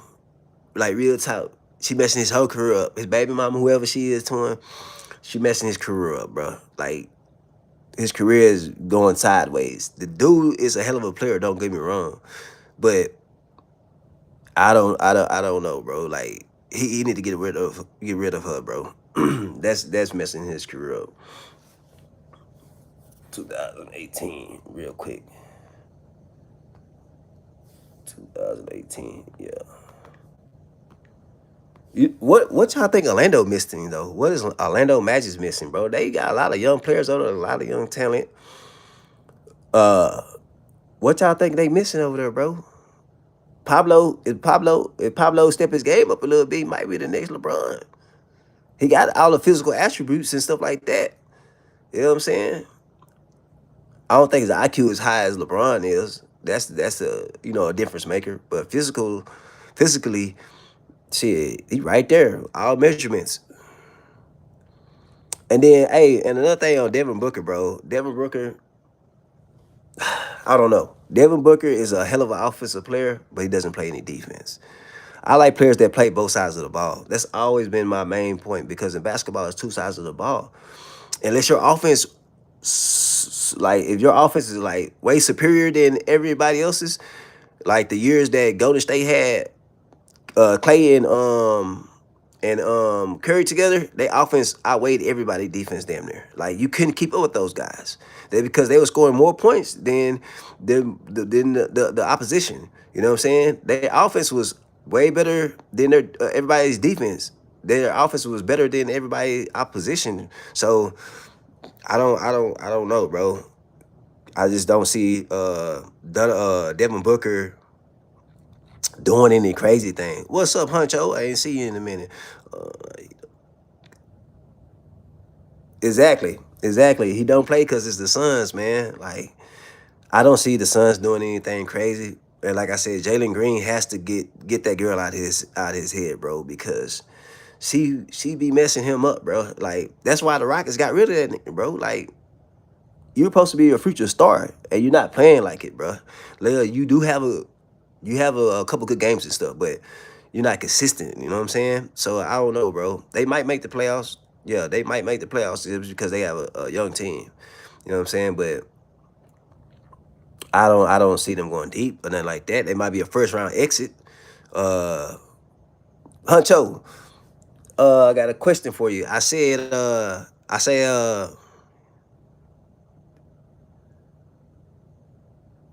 man, he don't do it. He don't do it for Phoenix. You know, everybody bring out their Superman cape when it's the Olympics. You know what I'm saying? That's one of the most held positions to be in, to be elected to. You know what I'm saying? To be elected to the Olympics. So, of course, you seeing the best out of everybody. You know what I'm saying? No, America, USA, we don't want to be beat in basketball, bro. You know what I'm saying? By no other team. So yeah, we take pride in that. So yeah, him defending his ass off. He ain't doing it in Phoenix. You know what I'm saying? So shit, he might need to display that on both ways. You know what I'm saying? I ain't gonna lie, that'd be a great addition. But I don't care about their bench, bro. They can pick up everybody and their mama on their bench. I don't care about that. You feel me? And the reason why I say I don't care about their bench is because if your two heads is cut off, if both your heads cut off, your main two people are cut off, bro, it doesn't matter who you pick up on your bench. If LeBron is not playing, if LeBron do not play more than 40 to 30 games this year, he needs to play at least about 50, 60 games, which I don't know if he can play that. But if he's not playing that many amount of games this year, bro, they're going to have problems. If Joel Embiid doesn't play but 13, 16 games, we don't know how many games he's going to play. But for them to have a good team chemistry, LeBron and Joel need to play about 50, 60 games this year to get a good chemistry. If they don't play that many amount of games, it's going to be hell. It's going to be hell to win. You can't just rely on talent. You know what I'm saying? Talent only can take you so far. And we've seen that with other teams. We've seen that with LA. We've seen that with what team was that? They had the Miami Heat. We've seen that. So talent only could. Yeah, that's what I'm saying. Yeah, I like the Magics too, man. But I don't know what they missing over there. Like, tell you the truth, I do not know what the yeah, that's what I'm saying. Last season, but you can't. Okay, but look at this. The what two was it? Seasons prior to that he was in and out the lineup, and he was steady facing like hamstrings and growing problems and stuff like that. And he was, so we talking about. I'm saying this. He needs to be healthy, bro. That's all I'm saying. He needs to be healthy, and needs to be in the lineup. That's what he needs to do. If he played 60 last year, then he needs to play 60 this year. But can he do that? You know what I'm saying? That's the point. Can he do that? And can he, sustain playing 60 games? If he could do that and be in the lineup, then yeah, they got a better shot. They got a shot of, going deep in the playoffs. Well, I ain't gonna say deep. I'm lying. I'm sorry. I'm lying. I still, with LeBron in the lineup with Maxey, LeBron, and Jaylen Brown, I still see them as a first or second round exit. But I don't see them winning a championship with that. They need to break that up. They need to break that up, man, over there in Orlando. They need to break that up in Orlando, bro. I, I don't know what they missing. Is the coach? They missing a piece? But Pablo, man, I think Pablo could be if he step his game up and put a little more work in his game, man. A lot of people don't be seeing that, bro. A lot of those players do not put the work into their game, bro. You know what I'm saying? A lot of people want to talk about Giannis not, trying to transition his game. You can say that about Pablo as well. You can say that about a lot of players that don't try to transition their game and elevate their game because they already made it to the NBA, so they don't care. You know what I'm saying? So I don't know if Orlando missing right now, but they need to step. They need to either break it up like you said in the next 2 seasons, or whatever, bro. The Raptors, I don't see them doing anything. They got a problem. They got a dilemma over there with Kawhi Leonard. They don't even know if Kawhi Leonard is going to even make the roster. He could get suspended the whole year. You see Stephen A. Smith was over there. Oh man, yeah, man, he should be banned for the whole year. Him and the owner. God damn, bro, you be hating. You be hating. Stephen A. God damn, you know what I'm saying? But we don't even know he even make the roster, bro. We don't know what's gonna happen. We don't know what's gonna happen with that. So he might not even make it to the Raptors. You know what I'm saying? After the situation, he might end up get traded somewhere else. And that's really, I hope that what happens, bro. I do not want to see Kawhi go back to the Raptors. That's a waste of time. You know what I'm saying? So I do hope something happens with that, either him gets suspended and that messes up something, or whatever, you know what I'm saying, with the trade, because that's what they've been saying. The trade is probably gonna get, get voided because of everything that's going on. And I hope so, because Kawhi do not need to go over there. Kawhi need to go to another team. The Clippers need to trade him to another team that's more formidable. It's not the Raptors, bro. I understand Toronto, he won y'all a championship and y'all love him. But besides that, bro, y'all are wasting this man's talent. Don't he does not need to go to Toronto at all. It's a waste of talent. You going him over there. Say he only gonna play a certain amount of games. He gonna kill you while you're in the playoffs. But besides that, bro, he do not need to go to Toronto for what? What are y'all doing? Who do y'all have that you can say, man, definitively, okay, yeah, I'll take what's name over there. You know what I'm saying? Bingo, Jamal. That's where he should go. That's where he should go and retire. Retire and win a championship over there. With him on that team, bro. Without a shadow of a doubt in my mind, they could win a championship. Kawhi and fucking the team they got and fucking, because he's gonna teach everybody over there how to be a fucking champion. That's what he's gonna do. You know what I'm saying? You need that. You do not have that in Toronto. What are you doing for him to go back to Toronto? I didn't understand that trade for nothing, bro. I didn't understand that trade for nothing, bro. I don't know. The Hawks could make the playoffs, bro. They're definitely an upcoming team that everybody needs to put on their radar. You know what I'm saying? The Hawks is a good upcoming team for sure.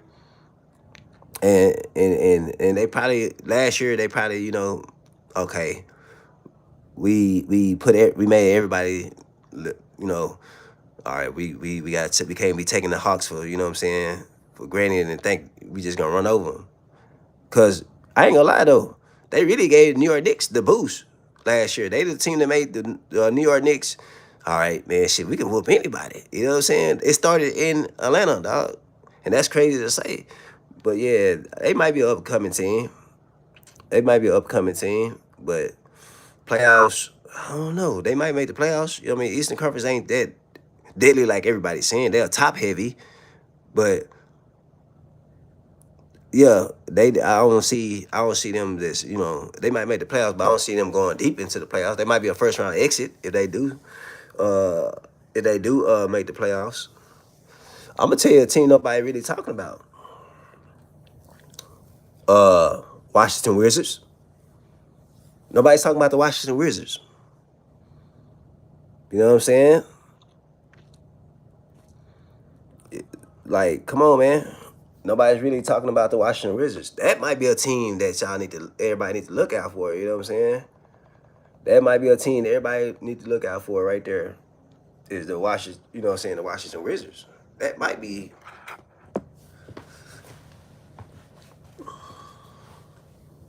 Oh yeah, for sure, he definitely is, bro. CJ has been killing, bro. You know what I'm saying? He's definitely been killing. That's what I'm saying. I agree with that, bro. We already know what's gonna happen. We know if Trae Young healthy this year, he's gonna be a problem, bro.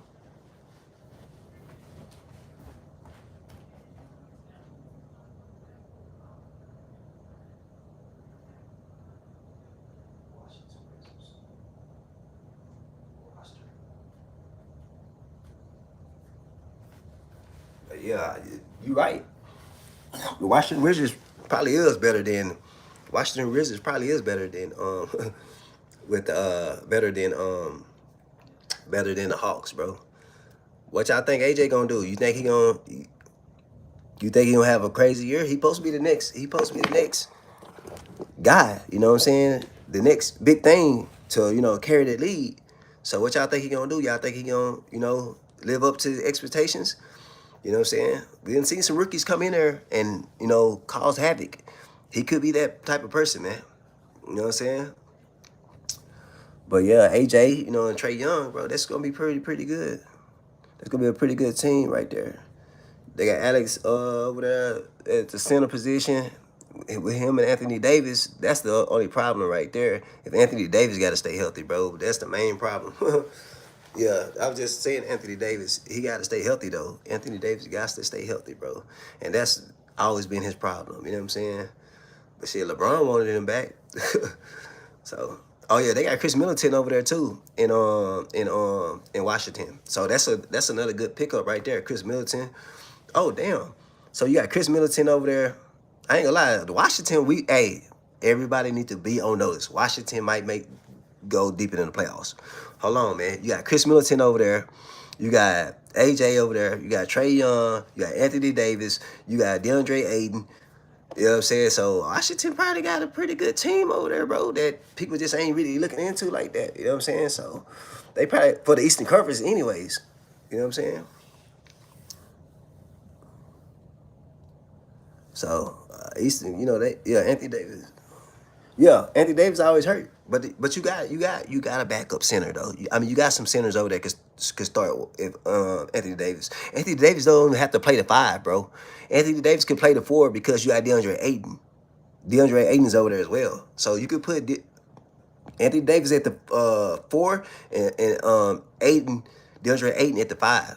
You know what I'm saying? And then you got Trey Young at the point guard. Then you got AJ small forward. That'll be a Wizards could, look pretty good this year. You know what I'm saying? They might be a team that nobody is really looking at. Wizards could, if they get some good chemistry going this season, the Wizards probably could be a pretty good team, bro. Because we already know Anthony Davis really don't like playing the five, so you might as well put Anthony Davis at the four and put DeAndre Ayton at the five, and that could be your start lineup right there. You know what I'm saying? With DeAndre Ayton at the five, Anthony Davis at the four, Trey Young one, and then AJ small forward, and then they got Keyshawn George at the shooting guard position. And then you got some players to come off the bench. Like I said, you got Chris Middleton, bro. You know what I'm saying? And a couple other players that's gonna be pretty good. Yeah, I already know. Yeah, Alex Story, yeah, he's still there too. That's what I'm saying. That's why I said they got a lot of centers, bro. They got plenty of centers. Anthony Davis do not have to play the five at all. You know what I'm saying? He can stay at the four, and that's been the problem, bro. When he plays the five, he always get hurt. He doesn't want to bang, bro. He's a finesse player. So with that being said, Anthony Davis gonna probably play the four, bro. That's all he wanted to ever do is play the four. DeAndre Ayton is happy to play the five. You know what I'm saying? Alex Starr, he's gonna play the five. You know what I'm saying? So they have plenty of players to play the five. We don't have to worry about that. So I think Washington Wizards is gonna be a pretty good team this year that people not even thinking about. You know what I'm saying? I think Washington Wizards, like you were saying, Huncho, I think Washington Wizards could possibly be a way better team than the Hawks for sure. They definitely could be a better team than the Hawks for sure. You know what I'm saying? If Anthony Davis healthy or not, bro. The Bulls, who do they have? And like, who do they got over there in Chicago? Like, I don't even know, bro. Like, Chicago been under the radar. Chicago just been, I don't even know, dog. Like, they ain't been really nothing since Derrick Rose. I mean, they had, a pretty decent team with Zach LaVine and all that, but, bro, Chicago, bro, I don't know. Like, you tell me, like, because Chicago, man, they ain't been nothing since Derrick Rose, man. Really, like, you was like, oh, man, Chicago really, you know what I'm saying? Shit, like I said, the Wizards going to be, way better than way better than Chicago. Like we got to put some respect on the Wizards' name, bro. If AJ come play like he's supposed to, and he's that next big thing like they supposed to be in the NBA, and then you got, like I said, DeAndre Ayton at the 5, and um um um um, um Anthony Davis at the 4. You got a good team right there. You know what I'm saying? So I don't know, bro. I don't know about Chicago. I don't know about Chicago at all, bro. Yeah. Let me see who I'll line up real quick. But I don't I don't really think they're gonna be a factor this year. You know what I'm saying? I don't really think Chicago gonna be a fast factor this year. Not like that. You know what I'm saying? They got a decent team over there though. They might, I don't know. They might surprise us. Shit, you got Norman Powell. We know Norman Powell gonna what he brings to the table, bro. Norman Powell got a, you know what I'm saying. Then they got Josh Giddey. I don't know. Josh Giddey was balling last year. You know what I'm saying? They was balling, fool. Like real talk. You got Nick Claxton as the 5 over there. Hell yeah. So I don't know. They might do something. They might do a little something. You know what I'm saying? You know what I'm saying? We gonna see what Caleb do over there though. What y'all think Caleb gonna do? You think he gonna ball his first year? By the fact. Uh Who y'all think gonna be the rookie of the year? Matter of fact, since we've been talking about yeah, that's what I was saying. They got that's what I was saying. That's what I was saying. You got Zach Collins too over there too. Yeah, they got a pretty decent roster. I'm not gonna lie. They got a pretty good solid roster over there. You know what I'm saying? Trey Jones over there too. You got Patrick Williams. I mean Zach Collins, Jalen Schmidt. You know what I'm saying? Norman Powell, Nick Claxton over there, Josh Giddey, and Caleb Wilson, bro. They got a pretty solid squad, bro. Oh yeah, Jamal. We've been saying that out. We've been saying that New York might go back to back because the West is, I mean not the West, the Eastern Conference is damn near wide open, bro, for New York to go back to back, which would be crazy though. You know what I'm saying? We haven't had that in a minute. You know what I'm saying? Since what, Golden State. So back to back champions, like I don't did Ghost? Yeah they did. So like I said, bro. New York, but New York just in general going back to back would be crazy, and it's possible. You know what I'm saying? It's you know it's possible that New York could go back to back. Like you can't definitively say, man. You can't definitively Huncho, bro. You can't definitively say, all right, they not going back to back. You might as well call him bluff then, bro, because on paper right now, bro, they match up against anybody that's in the NBA. Eastern Conference, Western Conference. With their starting 5, they match up against anybody, bro. They match up against anybody.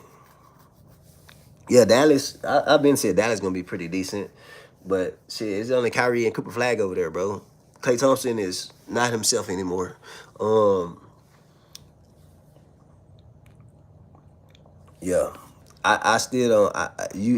Huncho, bro, you just gonna definitely have to call a bluff, bro, because they match up against everybody. I think they're gonna be a good team again. I think everybody over there got their chemistry down. They can have they got the chemistry down. They've been together for a little while, so they're gonna be a good team, bro, for sure. Like I think New York might go back to back, bro. There's a couple teams standing in their way, but it's not a lot. It's a couple teams standing in their way, but it's not a lot though. You know what I'm saying? Like if you think about it, it's only a couple teams standing in their way, and really,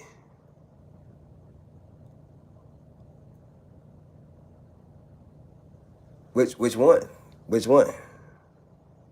You talking about the what's his name?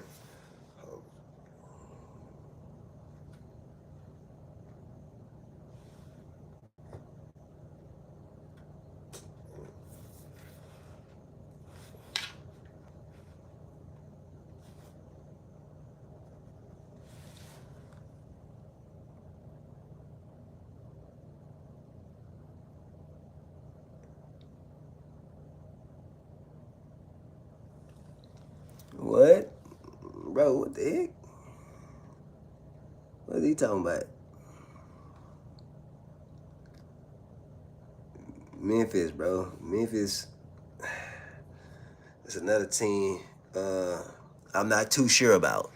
Memphis is another team I'm not too sure about, bro. I'm trying to get the let me see something.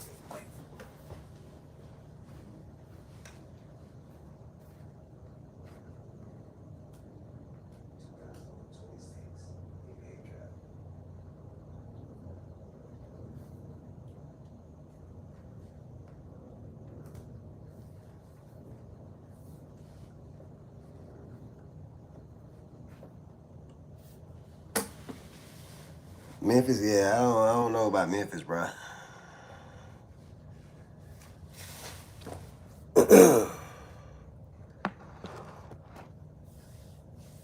Oh, you talking about because Cameron Bruiser? But who else he got though? Who else do the Cameron Bruiser got? You feel me? Like who else do they got? You feel me? Besides Cameron Bruiser, because everybody else gone, right? Oh, hey, Jackson's still over there. Jackson ain't over there no more, huh? He got traded to what? Utah, huh? JJ got traded, right? Or is he still over there? I thought he got traded. Jared Jackson still over there? He got traded, right?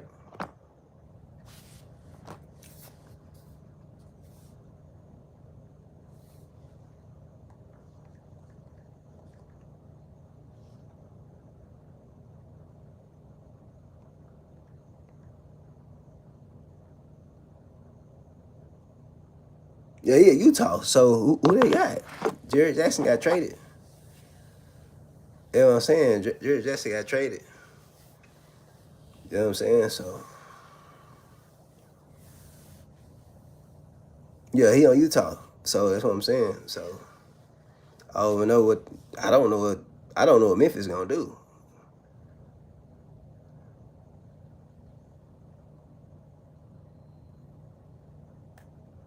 Yeah, it definitely depended on them, bro, because Jared Jackson got traded. We know John Morant is going to the Portland.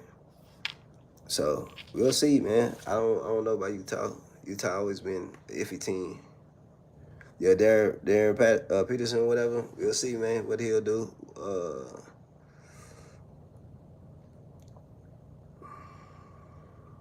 Who y'all think will be the rookie of the year, though?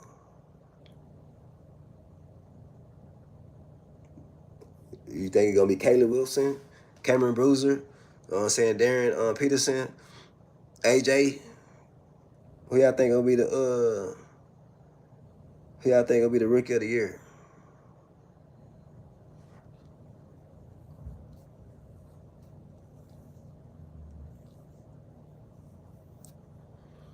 Man, I don't know what the Hornets gonna do.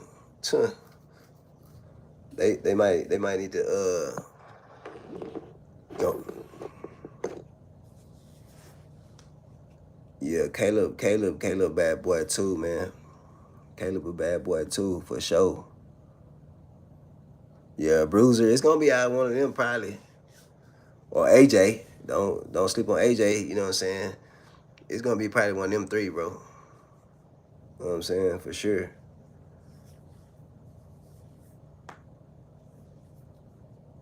Oh, Kingston Flemings, that nigga went to Houston, bro. And they went to Houston. That's what I'm saying. His team. That's why I say. That's why I say AJ might get it. You feel me? Because his team is weak, like you said. He might carry that whole month. You feel me? And have a breakout season as a rookie and be the rookie of the year. And shit, he might, with Trey Young, shit. Even though Trey Young, the veteran, the star over there already. What's somebody might play right along with him. You feel me? AJ might play right along with him and be just like Cooper Flag was, because you remember Cooper Flag, he came in the league balling. You feel me? So, shit, AJ might do the same thing, and with Trey Young over there, and shit, rookie of the year, he definitely got an opportunity to become the rookie of the year, for sure. I think he gonna play pretty good and be they're gonna have a pretty good season this year, bro. I think Washington Wizards is gonna have a pretty good season, bro. If everybody stay healthy, they have a pretty good season because they got a pretty decent lineup that nobody really thinking about. You know, you know what I'm saying? And so they might have a star in the making. So if he that like they think he is, hey, you feel me? Hey, he might be the rookie of the year. Hey, bro, that duo is garbage, bro. I'm done with Paul George, man. I love Paul George, but I'm done with Paul George, dog. Done with him. Done with him for sure. You know what I'm saying? I'm done with Paul George because, bro, I don't know. I don't think basketball is his number one priority no more, bro. You know what I'm saying? I think he got other things on his mind, and I think he just not dealing with basketball like that. You feel me? So I don't, I don't, I don't know. Like I don't see Paul George making an impact on Boston at all, really. You know what I'm saying? Because the last couple of years, the teams he been on, well, he did all right. He did all right last year in Philly. He did okay, but you know what I'm saying. For the most part, I just don't see him. Exactly. Exactly, Huncho. Podcast P. You can definitely say that, bro. That's what I was saying. I don't see him. He's not basketball focused anymore, bro. That's not his number one priority, bro. He's ready to go on vacation. He ready to do the podcast. He ready to do everything. Go smoke his weed, which is nothing wrong with that. I don't think Paul George is just in basketball no more. You feel me? I think he just focused on other stuff. So Jason Tatum on his own this year, dog. For real. You know what I'm saying? We about to see. You know, Jason Tatum quick to say the mamba mentality. We about to really see if you really got that dog in you. You really about to see if you got that Kobe factor in you. We really about to see you claim Kobe to be your favorite player. We want to see that Kobe factor, dog. Not saying he don't got it, because he do got that. He got that shit. You feel me? Jason Tatum got that shit, but I want to see that Kobe. I want to see that Kobe. I want to see that mamba mentality, bro. Well, I'm not backing down from nobody. You know what I'm saying? Because this is that year. This is that year, bro. I want to see Jason Tatum do his thing, bro.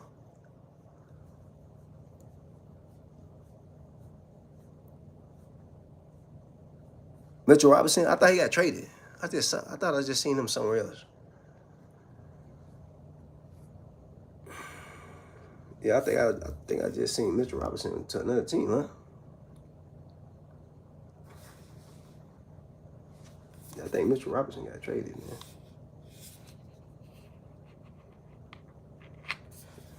Yeah, I think Mitchell Robinson got traded.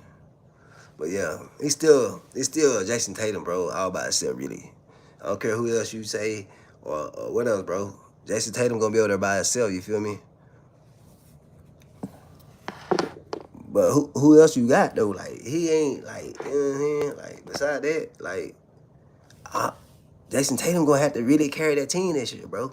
Like he really gonna have to turn up. He really gonna have to show me, like I was just saying, that Kobe factor. He really gonna have to show me that mamba mentality.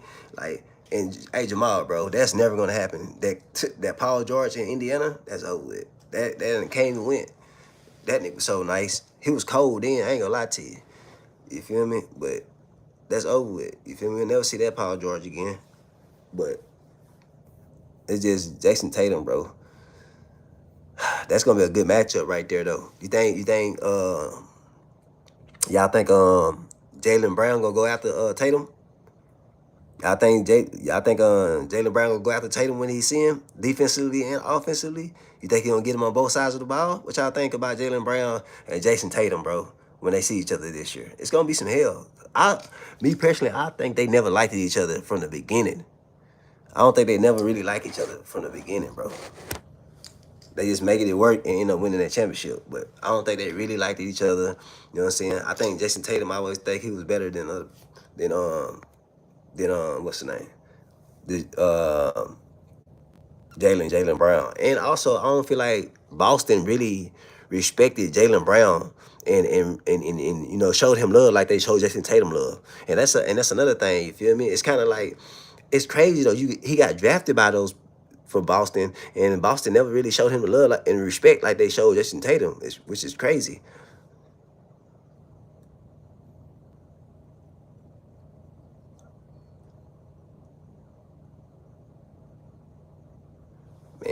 We gonna see, bro. He gonna need some help. He definitely gonna need some help over there. So I hope Paul George came to play this year. Hope he got his mind correct, you know what I'm saying? Focus on basketball this year. And not the podcast like Huncho said, you know what I'm saying?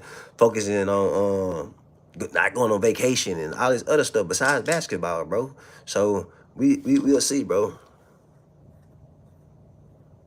Hey, Huncho, what KD do? What did KD do? Everybody was worried about KD that season after he tore his ACL. He came back and did what? He balled out. He balled out. They ain't got no choice, Huncho. They ain't have no choice this year to rely on Jason Tatum. They have no choice but to rely on Jason Tatum, bro. You have some pieces over there, you know what I'm saying, and White, you know what I'm saying, and all that. You got a couple pieces over there, don't get me wrong. But the number one option is gonna be Jason Tatum, man. This is what he been wanting. It was just like Shaq and Kobe. You know what I'm saying? Kobe wanted his team. Same thing with Jason Tatum, bro. He's all the shit he's talking about with Kobe. He's that person, bro. I just want to see him display that shit on the court. You know what I'm saying? Display the Mamba mentality on the court. But they have no choice but to rely on Jason Tatum. No matter if he tore his ACL or not, bro, they have no choice. You know what I'm saying? Tatum is salty. He probably is salty on that too, though, bro. On Jamal, he probably is salty on that. But my problem is this: why did the Celtics fan base never show love to Jaylen Brown like they showed love to Jason Tatum? It seemed like he was an outsider, but he got drafted to that team, which is crazy. You know what I'm saying? And not just the Celtics fan base, the Celtics organization never respected him like that. You know what I'm saying? Or showed him love like that. You feel me? So it's a couple factors that I feel like why Jaylen Brown just didn't say. He was like, and go and trade me. So he didn't get the respect like he's supposed to.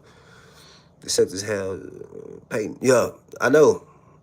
They have Peyton and they got Derek White, okay, and Mike Conley. But still, bro, all the players you just named, Derek White can put up some buckets. Peyton Richards can put up some buckets. Michael Conley, he getting old. So, and then they gonna have Paul George, bro. Still, I don't care. None of them niggas not gonna fill up no buckets like Jason Tatum. None of them could score on Jason Tatum level. None of the people that you're talking about, all those are real role players, bro. It's no role player that you're gonna plug in and then carry that team this year. They're gonna lose a lot of games if Jason Tatum not in the lineup.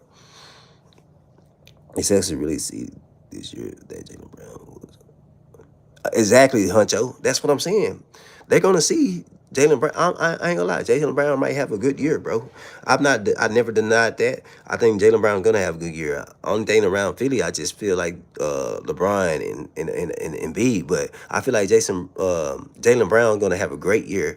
Him and Maxey. When him and Maxey in the lineup together, and when it's just them, they're gonna run and gun all year, bro. Because both of them are young. Then you could throw VJ right out there in the mix with them. All three of those guys are young, so they're gonna run and gun all day, bro. You know what I'm saying? They're gonna be running teams out the gym with just those three. You know what I'm saying? But yeah, the Celtics definitely, bro, undervalued. You know what I'm saying? Underappreciated. Jaylen Brown, bro, they didn't respect the guy at all. I don't understand that, man. The dude bring you a championship and MVP, and you still don't respect him. You know what I'm saying? You just throw him away like some trash. That's crazy, bro. But that goes to show you that's the Celtics for you, man. It doesn't make sense. Jamal, this is how I feel about Westbrook, bro. Westbrook, NBA is a brotherhood. First of all, the NBA is a brotherhood. So anytime you get close to your the end of your career, like I say, the NBA is a brotherhood. So you expect your brothers to help you get on a team.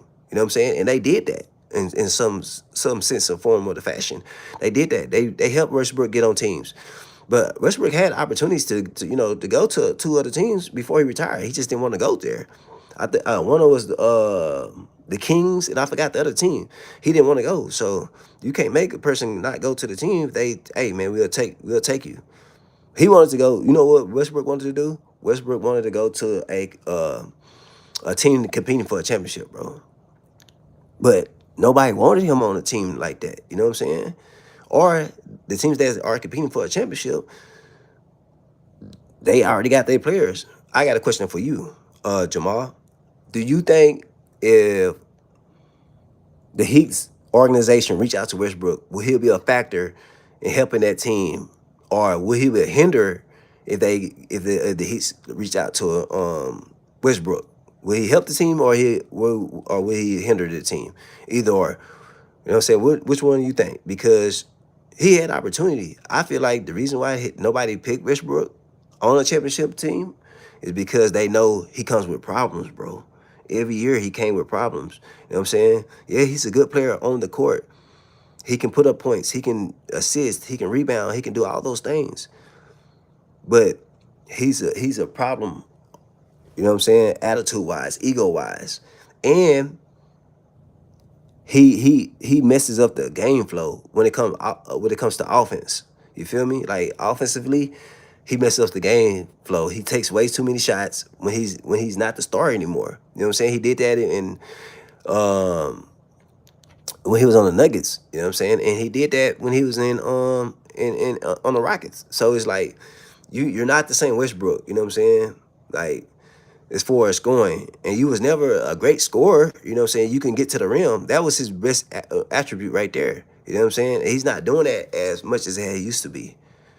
So my question to you, Jamal, if Westbrook would have went to the Heats, could he help them go to the championship or deep in the playoffs? Could Westbrook do that? Because if he couldn't, then he needs to retire, bro. If he couldn't do that or take go to a championship team and help them in any form or fashion, then he needed to retire. And I feel like that's the right move he did. He needed to retire. Exactly, Kyrie. That's what I've been saying. Kyrie, I said that at the beginning, bro. I said Chris Paul and Westbrook are the same type of player, and I'm not talking about on the court. Their basketball game, their basketball game. They're two different players. I'm talking about their egos and their personality. They're the same type of player, bro. These are both ego driven. They're both want to be the last person to get the last word.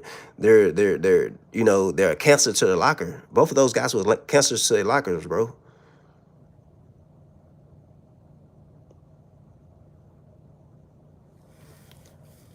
You think so? You think so? You the first person that said that. Everybody else think Chris Paul would have messed the team up. Everybody else said Chris Paul would have messed the team up if he would have went to the '08 Celtics. You know what I'm saying? Because around that time, '08 Celtics, Chris Paul was a star in his own right. You feel me? Like that's young Chris Paul. You know what I'm saying? That's not young. That's not old Chris Paul. Yeah, we understand why a lot of teams having problems with him now because he's old and he's talking shit. You feel me? Imagine a young Chris Paul ego. Chris Paul still got an ego and he's old. But imagine old Chris Paul. I mean, young Chris Paul, and you over there with Kevin Garnett. You're over there with Paul Pierce. You're over there with Ray Allen. Or do you think he'll humble himself? Because we never seen that with Paul with Chris Paul. Everybody say he's a problem. In every locker room he went to, he's been a problem. The same thing with Westbrook. He's been a problem. You can't win championships with people that don't know their role, bro. That's why him and Kevin Durant never won a championship because Westbrook never knew his role. Same thing with Chris Paul. He don't know his role. Like you can be a star, you can be a leader, but know your role when it's time, bro. I'm gonna show you the perfect. I'm gonna tell you the perfect example. Derek Fisher. Hey man, Derek Fisher was a star in his own right, bro. Exactly. Yeah, I agree with that. But Derek Fisher was a star in his own right. Anybody that watched the early 2000 Lakers would say Derek Fisher was a star, bro. You know what I'm saying? But he never let his ego get the best of him. He was never a cancer to the locker room. You know what I'm saying? Listen, y'all gonna get mad about this probably. I would take Derek Fisher over Chris Paul. I would take Derek Fisher over Westbrook. And it has nothing to do with the gameplay. And we know Derek Fisher hit a lot of big shots. We know Derek Fisher hit a lot of big shots. I would take Derek Fisher over both of them, bro. bro. MVP is something. Don't get me wrong. It's something, but it's not. You're not winning no championships. That's an individual record, bro. And that's what Westbrook was about. Individual records. I mean, individual awards. Individual awards is just for individual people. So nobody cares about that. It's a team sport, bro. The ultimate goal. The ultimate goal is to win a championship. The ultimate goal. I ain't gonna say the ultimate goal, but one of the goals is go to the playoffs. You know what I'm saying? And win the Western Conference Finals. And he hindered that team a lot, bro. The whole time, KD was the star of that team, bro. You were supposed to defer to KD, but you want to ball hog. You want to, I'm gonna take the last shot, bro. You blew a lot of the. He smoked a lot of those years with KD, bro. He smoked a lot of those years with KD. You had the perfect opportunity, bro. And then let's not hey, and let's not bring up James Harden. Let's not bring up Serge Ibaka. Let's not bring up Kitchen Perkins. They had a loaded team over there in OKC, bro. But because Westbrook was a hinder, because Westbrook was a cancer to the team, they didn't win a lot. They didn't win a championship, bro. And they had a loaded team. They had the star power over there. They had the athleticism. They had the shooting. They had everything.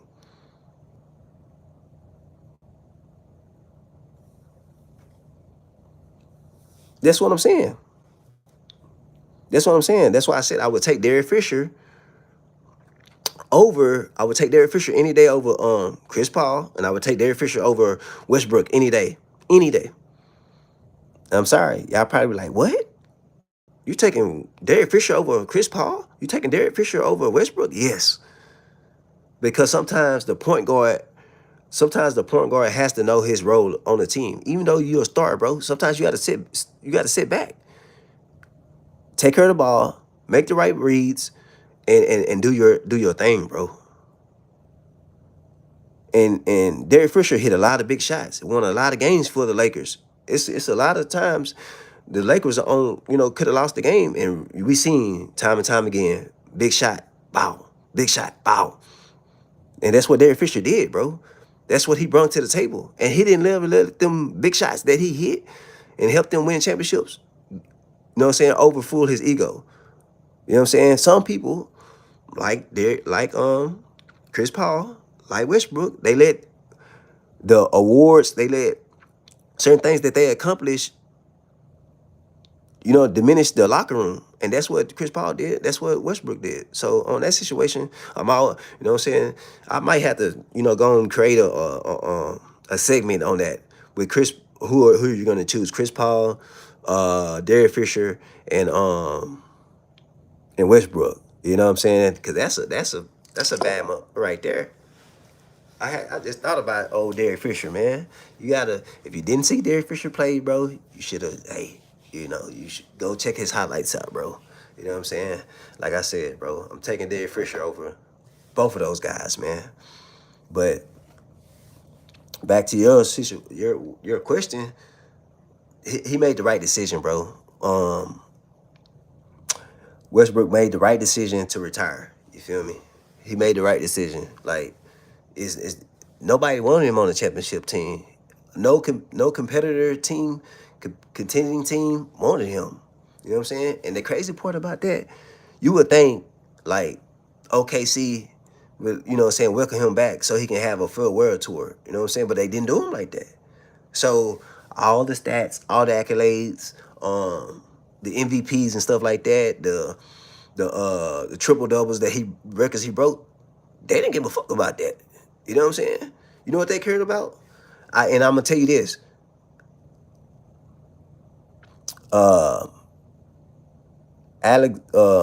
Alexander is gonna be celebrated way more than Russell Westbrook. You know what I'm saying? He's gonna be celebrated way more than Russell Westbrook. Yes, SGA is gonna be he's gonna be celebrated way more than Westbrook. Not he, because he did the things that Russell Westbrook and KD and them can do.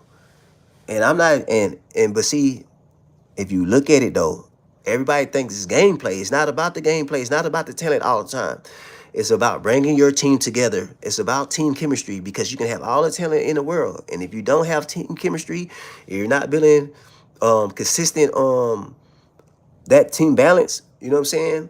And mojo and all that, bro, you're not winning a championship. We seen that with OKC, like I'm talking about. So you seen that with the Lakers, you know what I'm saying? When they had Karl Malone and Gary Payton and all that. It was too much. So, but like I said, I think SGA will be celebrated way more than Russell Westbrook because they didn't even bring him back, bro. OKC could have simply said, bro, you're OKC Thunder legend. This is your final season. We'll at least let you give one hoorah with us. We'll let you rock out this last season. But they said, fuck that. We ain't bringing you back. That shows you volumes right there within itself, bro. With OKC not bringing Westbrook back, that shows you something. You know what I'm saying? They can say what they want to say. It's all about action, bro. And they showed you with action, not even, hey man, giving that man a call. Hey, we got a spot for you. You ain't gonna start, but you come off the bench. They could have easily said that. You know what I'm saying? So with that being said, bro, I think Westbrook definitely made the best decision he could have, because he didn't have but only two teams that really showed interest in him. I can't remember the other team. I know Kings was one and somebody else, but he made that's the best decision he could have done, bro. It's nothing else he could have done. You know what I'm saying? Is retire. You know what I'm saying? Some people pick accolades, individual records. You know what I'm saying? And hey, I can give you this, bro. I can give you this. Y'all can look at Kobe a certain type of way. Y'all can look at LeBron a certain type of way. Y'all can look at MJ a certain type of way. One thing about all three of those guys got in common, they all made their team better, their whole team better. All three of those guys made their team better. You can look at it how you want to look at it, how they did it. All three of those guys made their team better, bro. You know what I'm saying? Without taking away from their team. You know what I'm saying? Or causing any type of cancer to the locker room. You know what I'm saying? So that's what I got to say about Westbrook, bro.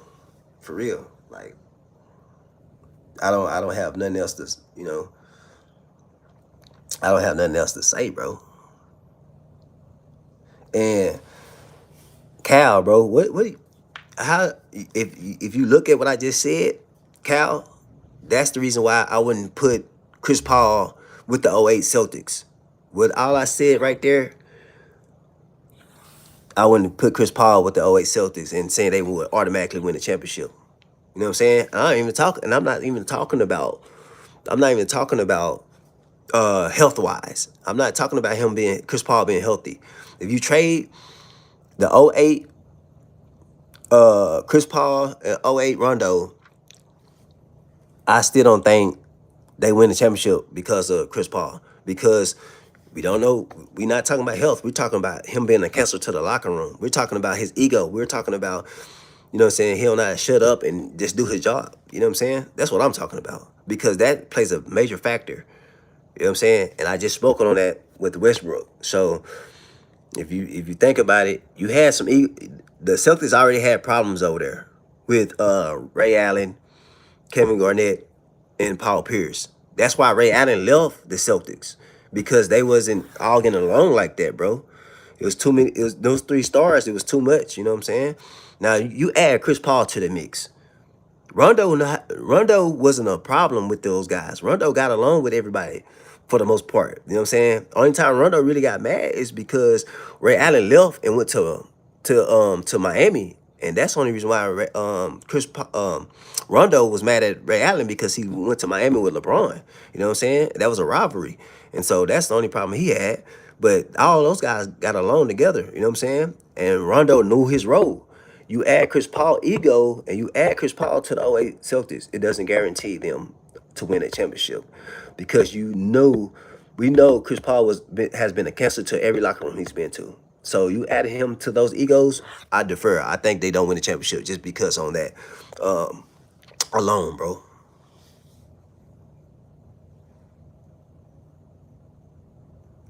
Exactly. But hey, Huncho, that's what I'm saying. Imagine Chris Paul coming over there talking that shit, right? He gon' is like you saying.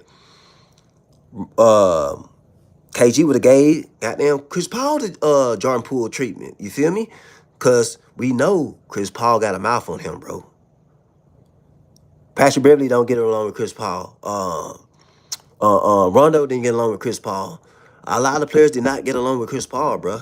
So that's why I'm trying to tell Cal, Chris Paul, you plug Chris Paul in the '08 Celtics, '08 Celtics team that doesn't guarantee them a championship because what Chris Paul brings to the table off the court. That's what I'm saying. You know, you're looking at on the court. You know what I'm saying? But on the court doesn't happen if you have problems in the locker room, bro. You can't say, "Oh, well, I brought him, he's doing good," and then all of a sudden you start having friction in the locker room. That's gonna break up all the team chemistry on the court, and that's what happens. You know what I'm saying? So, but yeah, do we got any? Who else on here? Who else haven't told me the 5 teams, man? If you haven't said your 5 teams, Hunter, I know you told me the last time your 5 teams. Anybody else on here that haven't said they 5 teams they think going to the Eastern Conference Finals? If you haven't told me your teams you think going to Eastern Conference Finals, let me know. Send me, drop a comment. Let me know what teams you think going to the Eastern Conference Finals. Because like I already told them, it's a certain amount of teams I already picked out. But at the end of the day, I think it's gonna be. He's not gonna do it, Jamal, bro. He's not gonna do it. I'm gonna tell you, he's not gonna do it. He's not gonna do it. He needs to do it because he's still chasing Jordan. There's no other way around that, bro. You can't. There's no other way you can paint that picture. He's chasing Jordan, bro. You don't sign to a team like that stack and say 2 years without thinking you're gonna win 2 championships, so you can tie up with MJ. That's the only thing he's chasing. He don't listen. Y'all can say what y'all want to say about longevity. Y'all can say what y'all want to say about uh, um. Y'all can say what y'all want to say about him doing the scoring champion. I mean the all-time leading scorer. LeBron don't give about none of that, bro. Only thing LeBron care about, bro, and winning 2 more championships. That's the only thing he care about. Because imagine him winning 2 more championships. Nobody can argue that. You winning 2 more championships, nobody can say definitively Jordan is the GOAT. You know what I'm saying? Yeah, he's still chasing Kobe too, for sure. Everybody been saying that he's chasing Kobe as well. But nobody can say if he wins another championship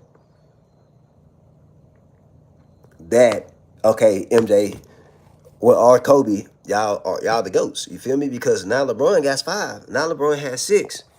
If he gets 6, he definitely passes Kobe, because he's beating him almost in everything else. So they gonna, unless you're just a Kobe fan, unless you're just an MJ fan, you're gonna say, okay, LeBron got 6, LeBron got 6, MJ got 6. You know what I'm saying? Or LeBron got 5, Kobe got 5. You feel me? LeBron don't reach 6, people are still gonna say MJ the GOAT. Now, if LeBron just get 5, hey, you're still gonna people gonna still say, man, shit, he's still right there with Kobe. You know what I'm saying? So, where at though? Where we putting Kyrie at, bro? I hope he get another one. He just need to move to the right team. Hey, I'm gonna tell you how cold Kyrie is, bro. Kyrie's so cold. Every team that Kyrie went to, LeBron been chasing this man. Every team that Kyrie went to, LeBron been chasing that man.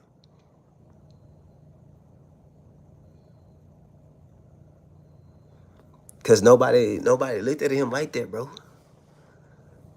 Nobody looked at him like that. Kareem got 6. I thought he had 5 or 4. Hold on, man. I thought Kareem had at least about 5 or 4. I don't think Kareem got. I don't think Kareem got 6 championships, bro. Cause Magic only got 5. You feel me? Yeah, I think he only got like 5 or 4, bro. Only other person that got more rings than Michael Jordan is goddamn Bill Russell. That's it. Well, Bill Russell and what's his name? Oh man, Bill Russell, and Robert Horry. Robert Horry has uh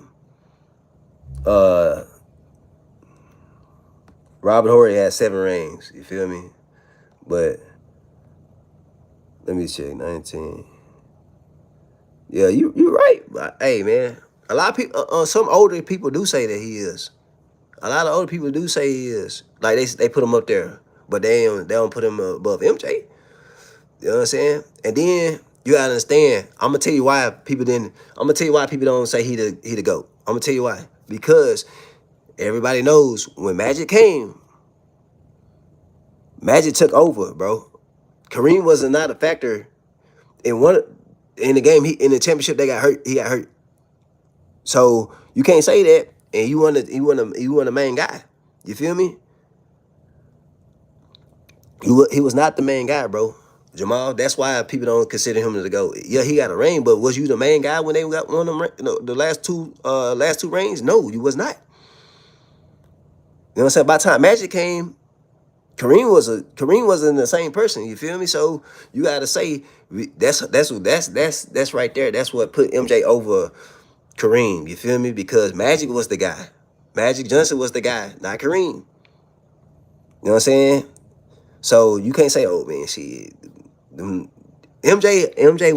won his rings. He was the guy every time. All 6 rings, he was the guy. But Kareem was not the guy when he won his last 2 rings. You feel me?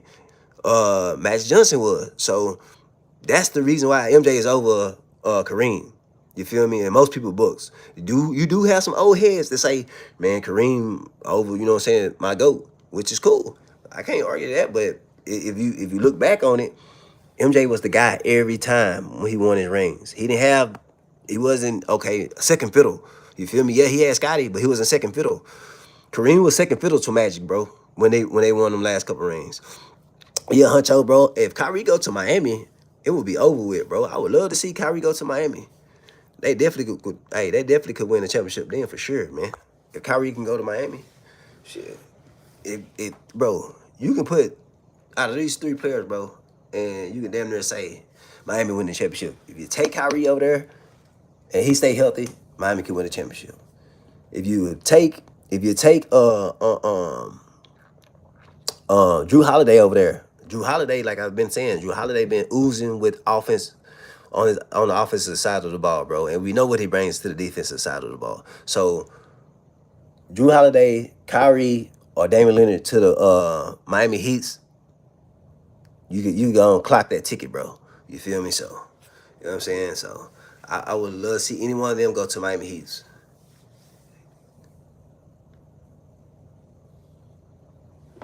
I mean, hey, that wasn't up to me, bro. It's a possibility. Pippen did do his thing. Pippen did play both sides of the ball too, but that's another thing people not realizing. You know what I'm saying? The MVP is not just a performance based award. It's also a popularity based award. You feel me? So it's not always about, okay, hey, you was the best player on the court. You feel me? Sometimes it's about who's more popular, and we already know who that is. Unless you underperform in the finals, which MJ never did. He never underperformed in the finals. You feel me? So it's like the man got the MVPs. So yeah, Pippen could have got one, but like I said, that MVP is not just a performance-based award. It's sometimes a popularity award as well. And we know who was more popular. You know what I'm saying? It's not even a question. So with that being said, bro, like, yeah, Pippen probably did deserve one of those MVPs, bro. But yeah, I had forgot he was over there Milwaukee and shit like that. You know what I'm saying? And he won championship over there. But the reason why I said I wouldn't put Kareem over MJ is just because the last couple rings he contributed, but he didn't contribute like MJ did. MJ contributed all 6 times. You feel me? Like he was that nigga every time they went to the championship. You know what I'm saying? Kareem wasn't. You feel me? Because Magic took over by then. But We gonna see, bro, with with what I say with somebody had said something about what they say about 76ers. Oh yeah, you said New York or 76ers. Bro, I just don't see New York the 76ers going, bro. You said 76ers, I don't see that. Team chemistry is everything. Some people see it as underrated, bro, but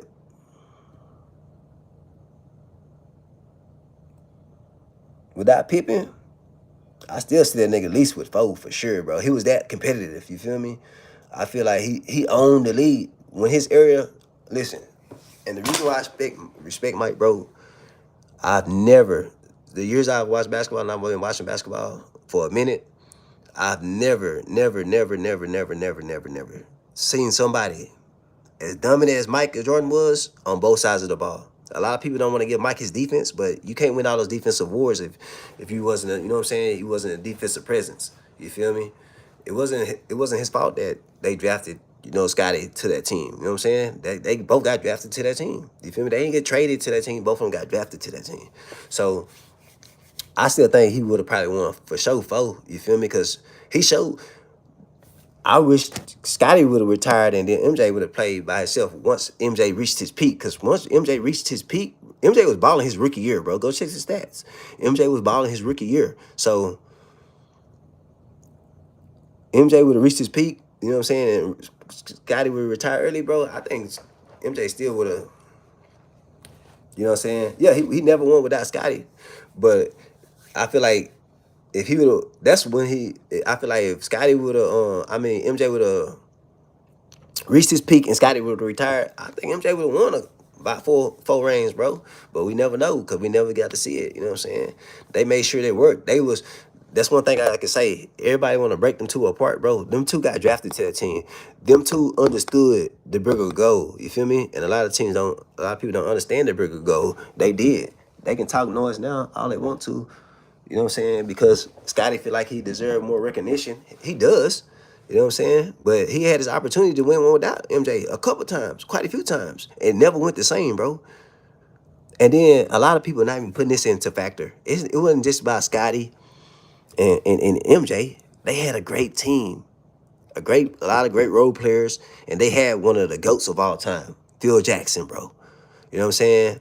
So all that came together it just showed you what it was. And you can say it's Phil Jackson. A lot of this was Phil Jackson because look, guess who played for Phil Jackson? Steve Kerr. Steve Kerr, a champion now. You feel me? So like it definitely was a lot of great coaching too, man. You know what I'm saying? Phil Jackson went to LA. What'd he do? Win a championship. You feel me? Now y'all might say something about him going to New York, but Carmelo wasn't that nigga like we thought he is. If you look back on Carmelo's career, bro, and somebody else had showed me that shit. Like, damn, Carmelo, you really blew a lot of opportunities. You only went to the conference, past the first round one time. So, with that being said, bro, like, and then he didn't have a lot of talent though when he went to New York. You feel me? So,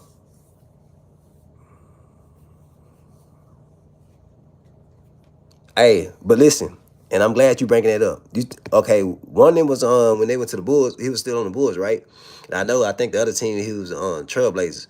Okay, Trailblazers, they had a loaded team. You feel me? Scottie Pippen was on a loaded team when he was on the Trailblazers. Like, man, there was a super team before super teams, if you really want to think about it.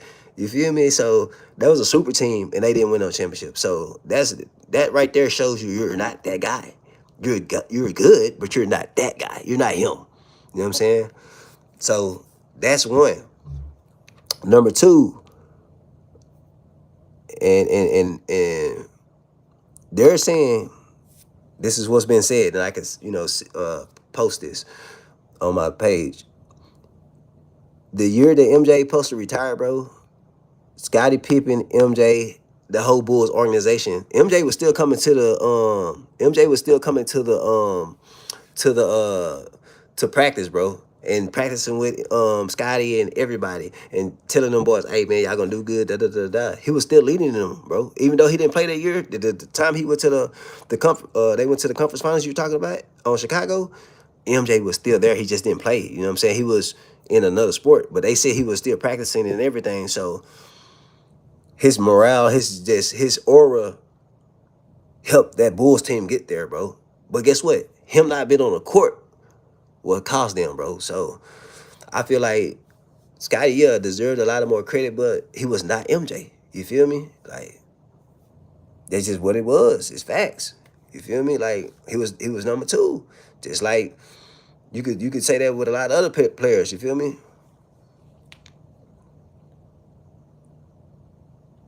Yeah, he did. I thought he made it against the Celtics, and they smashed on him. I think they made it the first round, huh? Against Larry Bird and them, and MJ went off, and he got smashed because you had all these Hall of Famers on the Celtics. I could have sworn he went to the playoffs at least once for sure against Boston Celtics. Let me check, cause I could be wrong, but I could have sworn he made it to the.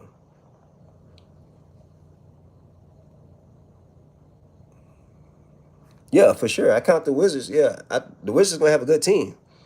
Cause like I just told, I was telling everybody else, I said the Wizards got a good team because if Anthony Davis he doesn't have to play the five, and the only thing he had to do is stay healthy. Cause Anthony Davis is gonna play the four this year, bro. And then you got DeAndre Ayton, and then you got Alex Scar, whatever, or Sar, whatever his last name is. But you got those two guys to play the five, and Anthony Davis doesn't have to play the five. Then you got AJ, he gonna do his thing in small forward, and then you got Trey Young. You know what I'm saying? And you have Chris Middleton over there as well.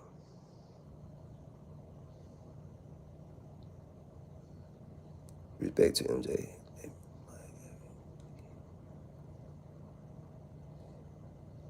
Quick too. Hey, Huncho, what you mean by that, bro? Cause I just told Jamal the difference between Hakeem. Oh yeah. I know what you're talking about. My bad. Yeah. See, Huncho, you right. What if MJ would have played? And I already know we're gonna say this. Could have, would have, should have, but he didn't do it. Right? MJ really could have put this GOAT debate a rest if he was just if he never got bored with basketball, bro. Them niggas gonna win. Them niggas gonna win, bro. I watched that nigga. The nigga it was nobody close to him, bro. They could say LeBron 250, 260, bro. I never seen, and you seen that 250, 260, whatever, 230. It didn't do Kobe like that. Kobe put it on LeBron in the All-Star game. Am I right or wrong? So, and they say and everybody say MJ is a way more elevated player than Kobe. That's the, you know what I'm saying? So imagine MJ going against LeBron. He gonna punish that nigga, bro. Y'all don't see that though. Cause y'all gonna say weight and all that, bro. You know what I'm saying? Do you count Jordan with his years? Yeah, but he was old. You know what I'm saying? He was old. That's the difference, though, bro. Y'all, you gotta understand, bro. They didn't have load management then. MJ played damn near 90% of the time every game, bro. You know what I'm saying? If you go look at the games besides the years he retired, and he had I think broke his ankle that one year, like that's the difference. MJ didn't have MJ MJ was wore out by then, bro. If I carry you can say what you want to say. If I carry an organization for so long, bro, for I'm talking about, even though I got help, I'm carrying the boatload of the load. You feel me? Shit, I'm wore out by then, and he still was putting it on nigga asses. You can look at it, and you can and you still can look at, and you still can go look at the Wizards years. He still put up points. Don't get it wrong, bro. No, niggas can't say MJ was just garbage. He just wasn't himself. Which, after you put all that type of wear and tear on your body, you shouldn't be yourself. Like, we don't even know for real. Like, let's be for real. And I'm not trying to hate on LeBron or nothing. We know LeBron spent $1 million. They didn't have that type of technology Hey, you spend $1 million on your body. They ain't had the technology. Imagine LeBron. I mean, goddamn. Imagine Kobe or MJ having that type of technology we have now that the basketball players can spin on their body. You see people coming back from the ACL tear like it ain't nothing. Usually you couldn't do that. Your Once you tear the ACL, that was the end of your career back in the day, bro. Now you see people tear the ACL multiple times and it still came back. Like the quarterback from the Falcons, he just tore his ACL 3 times, bro. The Michael what's his name? Michael Pittix Jr. He done tore his ACL 3 times and this nigga came back 3 times. If you was in the 80s and the 90s, bro, you tore your ACL 1 time, you was not coming back. You feel me? Not no 2 or 3 times at the max, bro.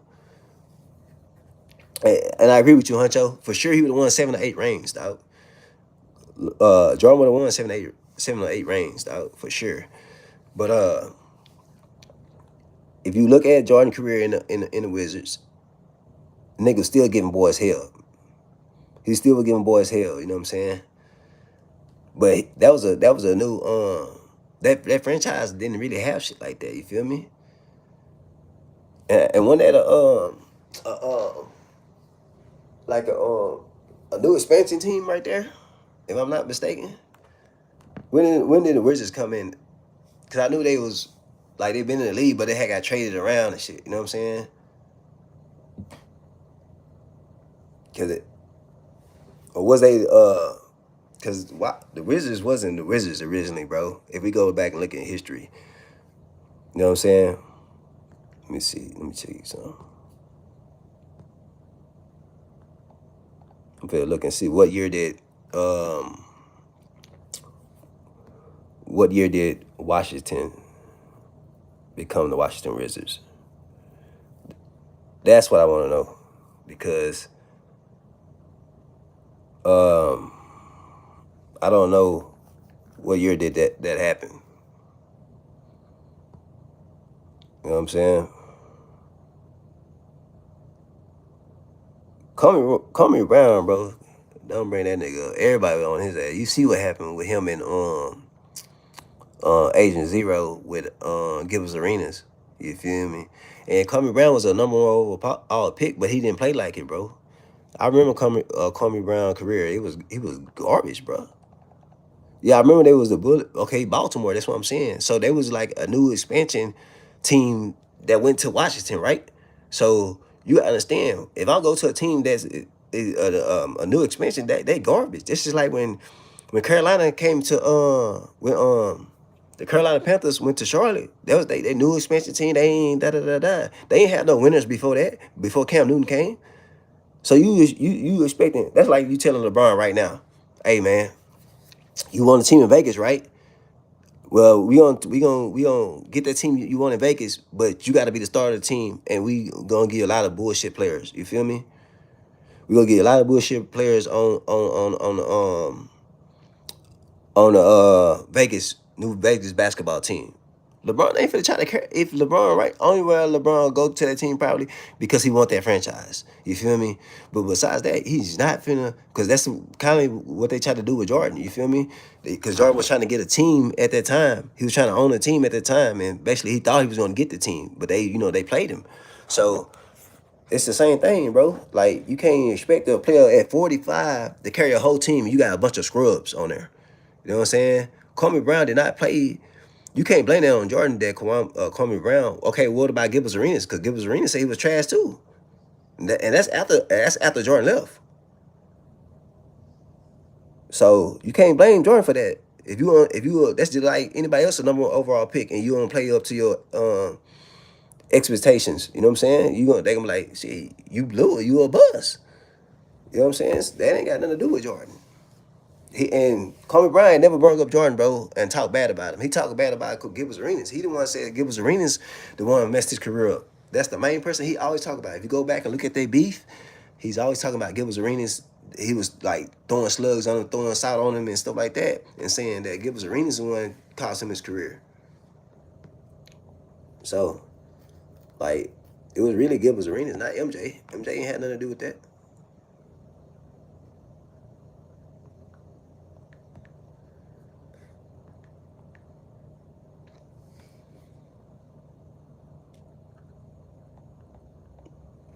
I mean, they probably didn't. But shit, the NBA did that though, bro. You can't blame Jordan for that. Even going to the Wizards, Jordan was just trying to get a team, bro. Jordan was already, if you really think about it, how everything went down. Jordan was already trying to buy a team, bro. He was already trying to get a team and become an owner. You feel me? And that was really what was supposed to happen with the Wizards. But they played him. You feel me? So shit, he probably didn't want to be out there anyways. After all that, you feel me? But he was out there and played and ball. But I'm not blaming MJ for Kwame Brown career, bro. That nigga always told, if you look, they just was beefing not too long ago, maybe a week or 3 weeks ago. He was just talking about he was talking about Gilbert Arenas. He was like, nigga, you the reason why this and this and this and this. You know what I'm saying? You was talking noise about me, throwing salt on my name and shit like that. You know what I'm saying? And they was talking about fighting each other. Because Gilbert Arenas was supposed to be the one that was hating on Kwame Brown, not MJ. MJ had nothing to do with that.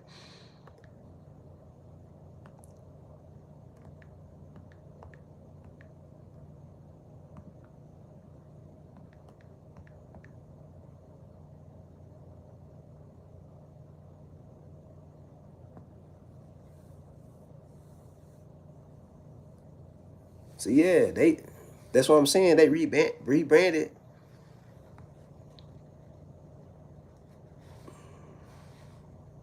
That's what I'm saying. The year that the MJ kind of came over there, bro, goddamn, Washington just became Washington.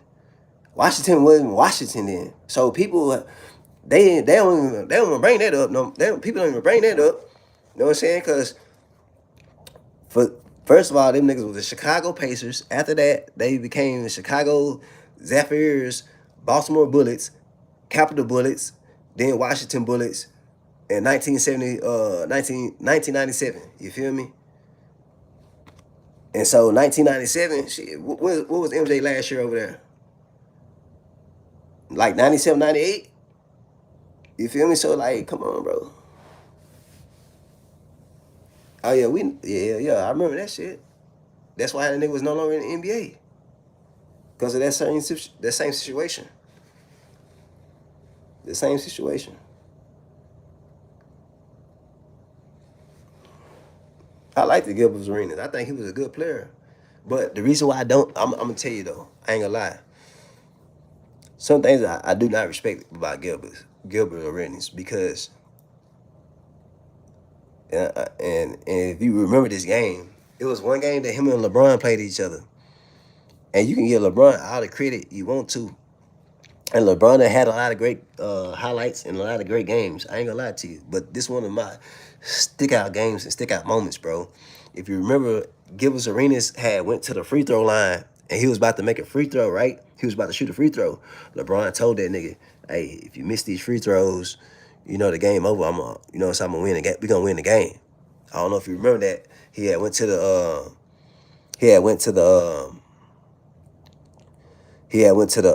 free throw line and LeBron went to Gilbert and say, "Hey, you missed these free throws, I'm gonna hit the game winning shot." And LeBron had went down there and hit the game winning shot. So ever since then, it's like Gil really don't want to say nothing bad about LeBron.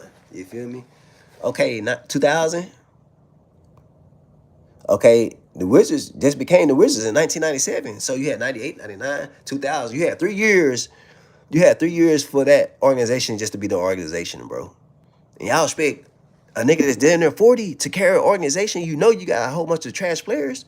So people don't even factor that in, bro. That's another great thing about history. People do not factor that in that the Wizards just became the Wizards 3 years. You feel me? So like, come on, bro. MJ, y'all want MJ a 42-year-old or however he wasn't 42, but you know what I'm saying?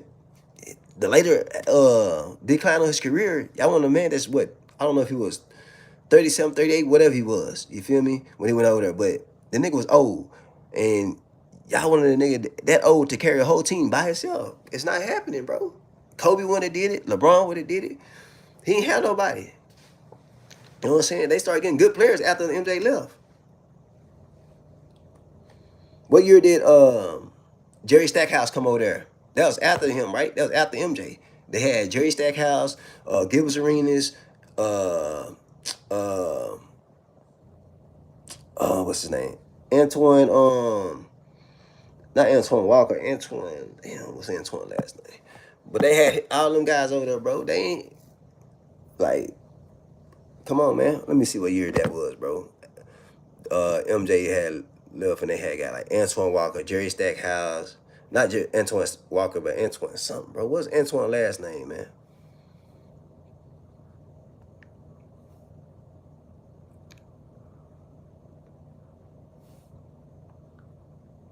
Antoine Jameson. Thank you, Huncho. See, they had Antoine Jameson over there, bro. I couldn't think of his Antoine last name for nothing. Antoine Jameson was over there. So he was. I don't remember that. He probably was. If he was, bro, that nigga didn't, he wasn't a factor. Shit.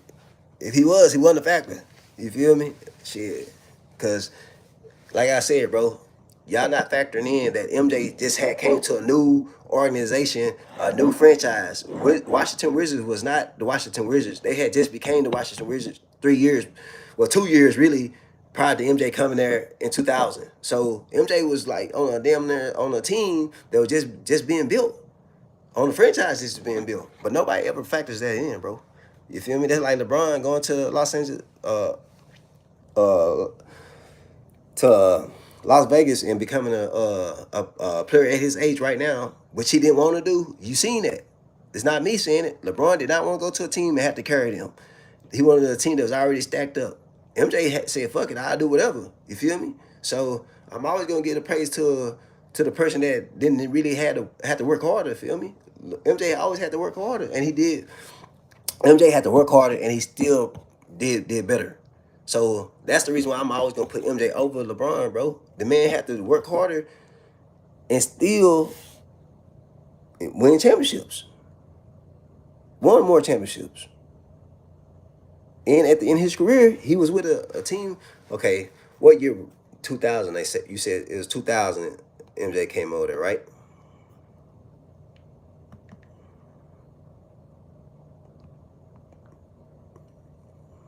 We finna see, cause I don't remember. I don't remember Jerry Stackhouse. He might have been.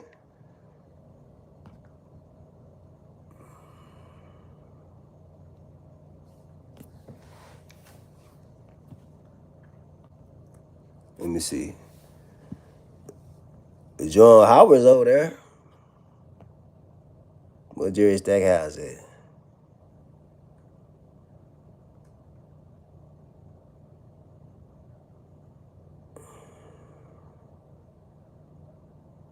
It said Jerry Stackhouse. See, MJ was the executive then in 2001. So, what MJ played with 1 year with that too? See. Nah, bro. MJ must have came over at 99. He had to. Because they saying he was executive. He was the executive over there then.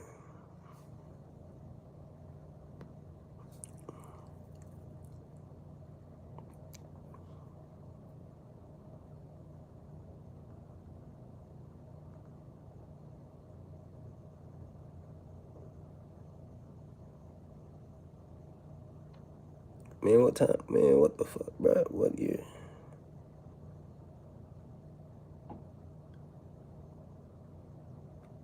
He was over there 02, 03. He played 02, 03. Cause they keep saying I'm looking at 99, 2000. They saying he was over there 2000. I mean, he was the executive over there.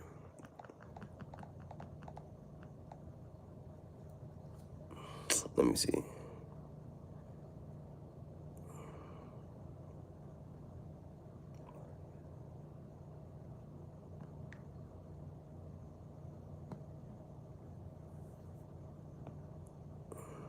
Yeah, 2002, 2003. Yep.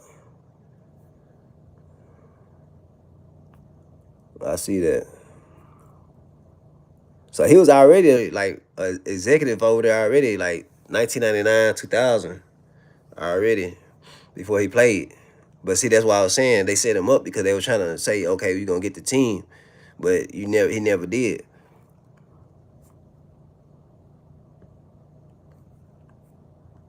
Okay, yeah, Jerry Stackhouse was over there. Shit, I mean, I don't know, but them niggas, the people we named though, if you look at that team, none of them niggas never won no championship. That's over there. None of them niggas won no championship. None of them niggas was like that. None of them niggas are in the Hall of Fame. None of that.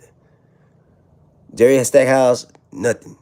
Christian Leitner, nothing. Kwame Brown, nothing. Larry Hughes, nothing. Brandon Haywood, nothing. Tyronn Lue, nothing. Like Charles Oakley, nothing. Like you got a whole bunch of niggas that's just like role players, bro. That's what I'm saying. Like they say 2001, 2003. So that 2000 from 2000 to 2001. Yeah, 2000 to 2001. So basically the 2003, man, that in Miami.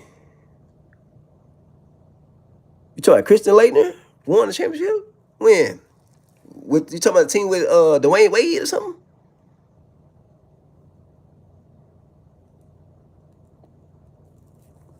He probably was on the bench and he ain't do nothing. He wasn't no factor.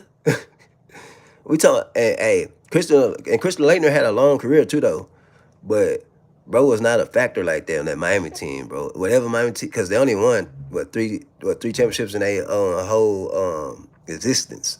So, bro, Christian Leitner wasn't a factor. You know what I'm saying? Not no major contributing factor. You know what I'm saying? Like I said, Brandon Haywood, he was all right. Yeah, I see you said he was with Miami, but I'm saying like he wasn't a major contributing factor like that though. Like he was one of those players that at the end of his career and got carried to a championship. You feel me? Like I said, bro, a lot of these dudes that's on the team with MJ, bro, they was okay, but they really weren't like that. Now you can say, okay, I'm gonna put it like this: Jerry Stackhouse, Christian Leitner, Kwame Brown, Brandon Hayward, Larry Hughes. I'm gonna say this: none of them are superstars or stars, bro. They were all good role players. Jerry Stackhouse probably was the closest thing to a star, but he wasn't a star, bro. You know what I'm saying? If that was the case, when Gilbert Arenas came there, he was the star of the team. You feel me? Like Jerry Stackhouse really wasn't a star like that. He's well known if you're a basketball enthusiast, but besides that, bro, Jerry Stackhouse wasn't no star. You feel me? Kwame Brown wasn't no star. Brandon Haywood wasn't no star. Tyronn Lue definitely wasn't no star. You feel me? Charles Oakley wasn't no star. Ian Thompson, none of these dudes was a star, bro. MJ was the only thing they really had over there, and that's at the end of his career, bro. Like, what else you want MJ to do? You feel me? I'm coming to a new organization that just became Miami. I mean, damn. I'm coming to a new organization that became the Washington Wizards, and y'all want me to carry the team with a bunch of scrubs. Cause we can go look at Jerry Stackhouse' career, bro. Larry Hughes' career, bro. None of them niggas wasn't just like that, like that. It was cool. Don't get me confused. They was cool, but them niggas wasn't like that. And besides Larry Hughes and Jerry Stackhouse, who else did you have? Nobody. I'm looking at it. Ain't nobody else on there that's even worth talking about. Charles Oakley, we not talking about that. Trash. Old. Trash and old. Tyronn Lue, trash. We know Tyronn Lue was garbage. You feel me? Larry Hughes, okay. I for say I remember. I could have sworn. I don't remember Christian Leitner winning one with them. I remember Mike was it Mike Williams, the white guy that shoot a lot of threes. And no offense, you know what I'm saying. But he was a 3-point shooter. But I think it's Mike something. I can't think. But he was that's the only 3-point shooter I remember over there. It was a couple other guys. You had Rashad Lewis and all that on that LeBron run, Ray Allen. But yeah, besides that, bro, we gonna stay in here because, you know, and I'm gonna have to bring that up, bro, because a lot of people don't say, okay, there was a new expansion team right there. The Washington nobody brings that up. I'm glad I looked that up, and like nobody brings that up that, you know, basically Jordan had to carry an expansion team with a bunch of scrubs, bro.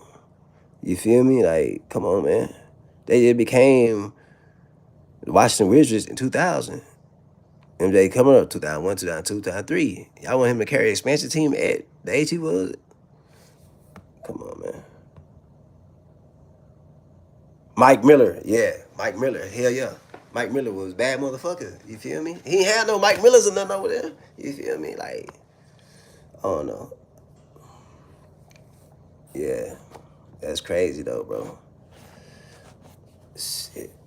We almost out of here. You know what I'm saying? I'm just have to.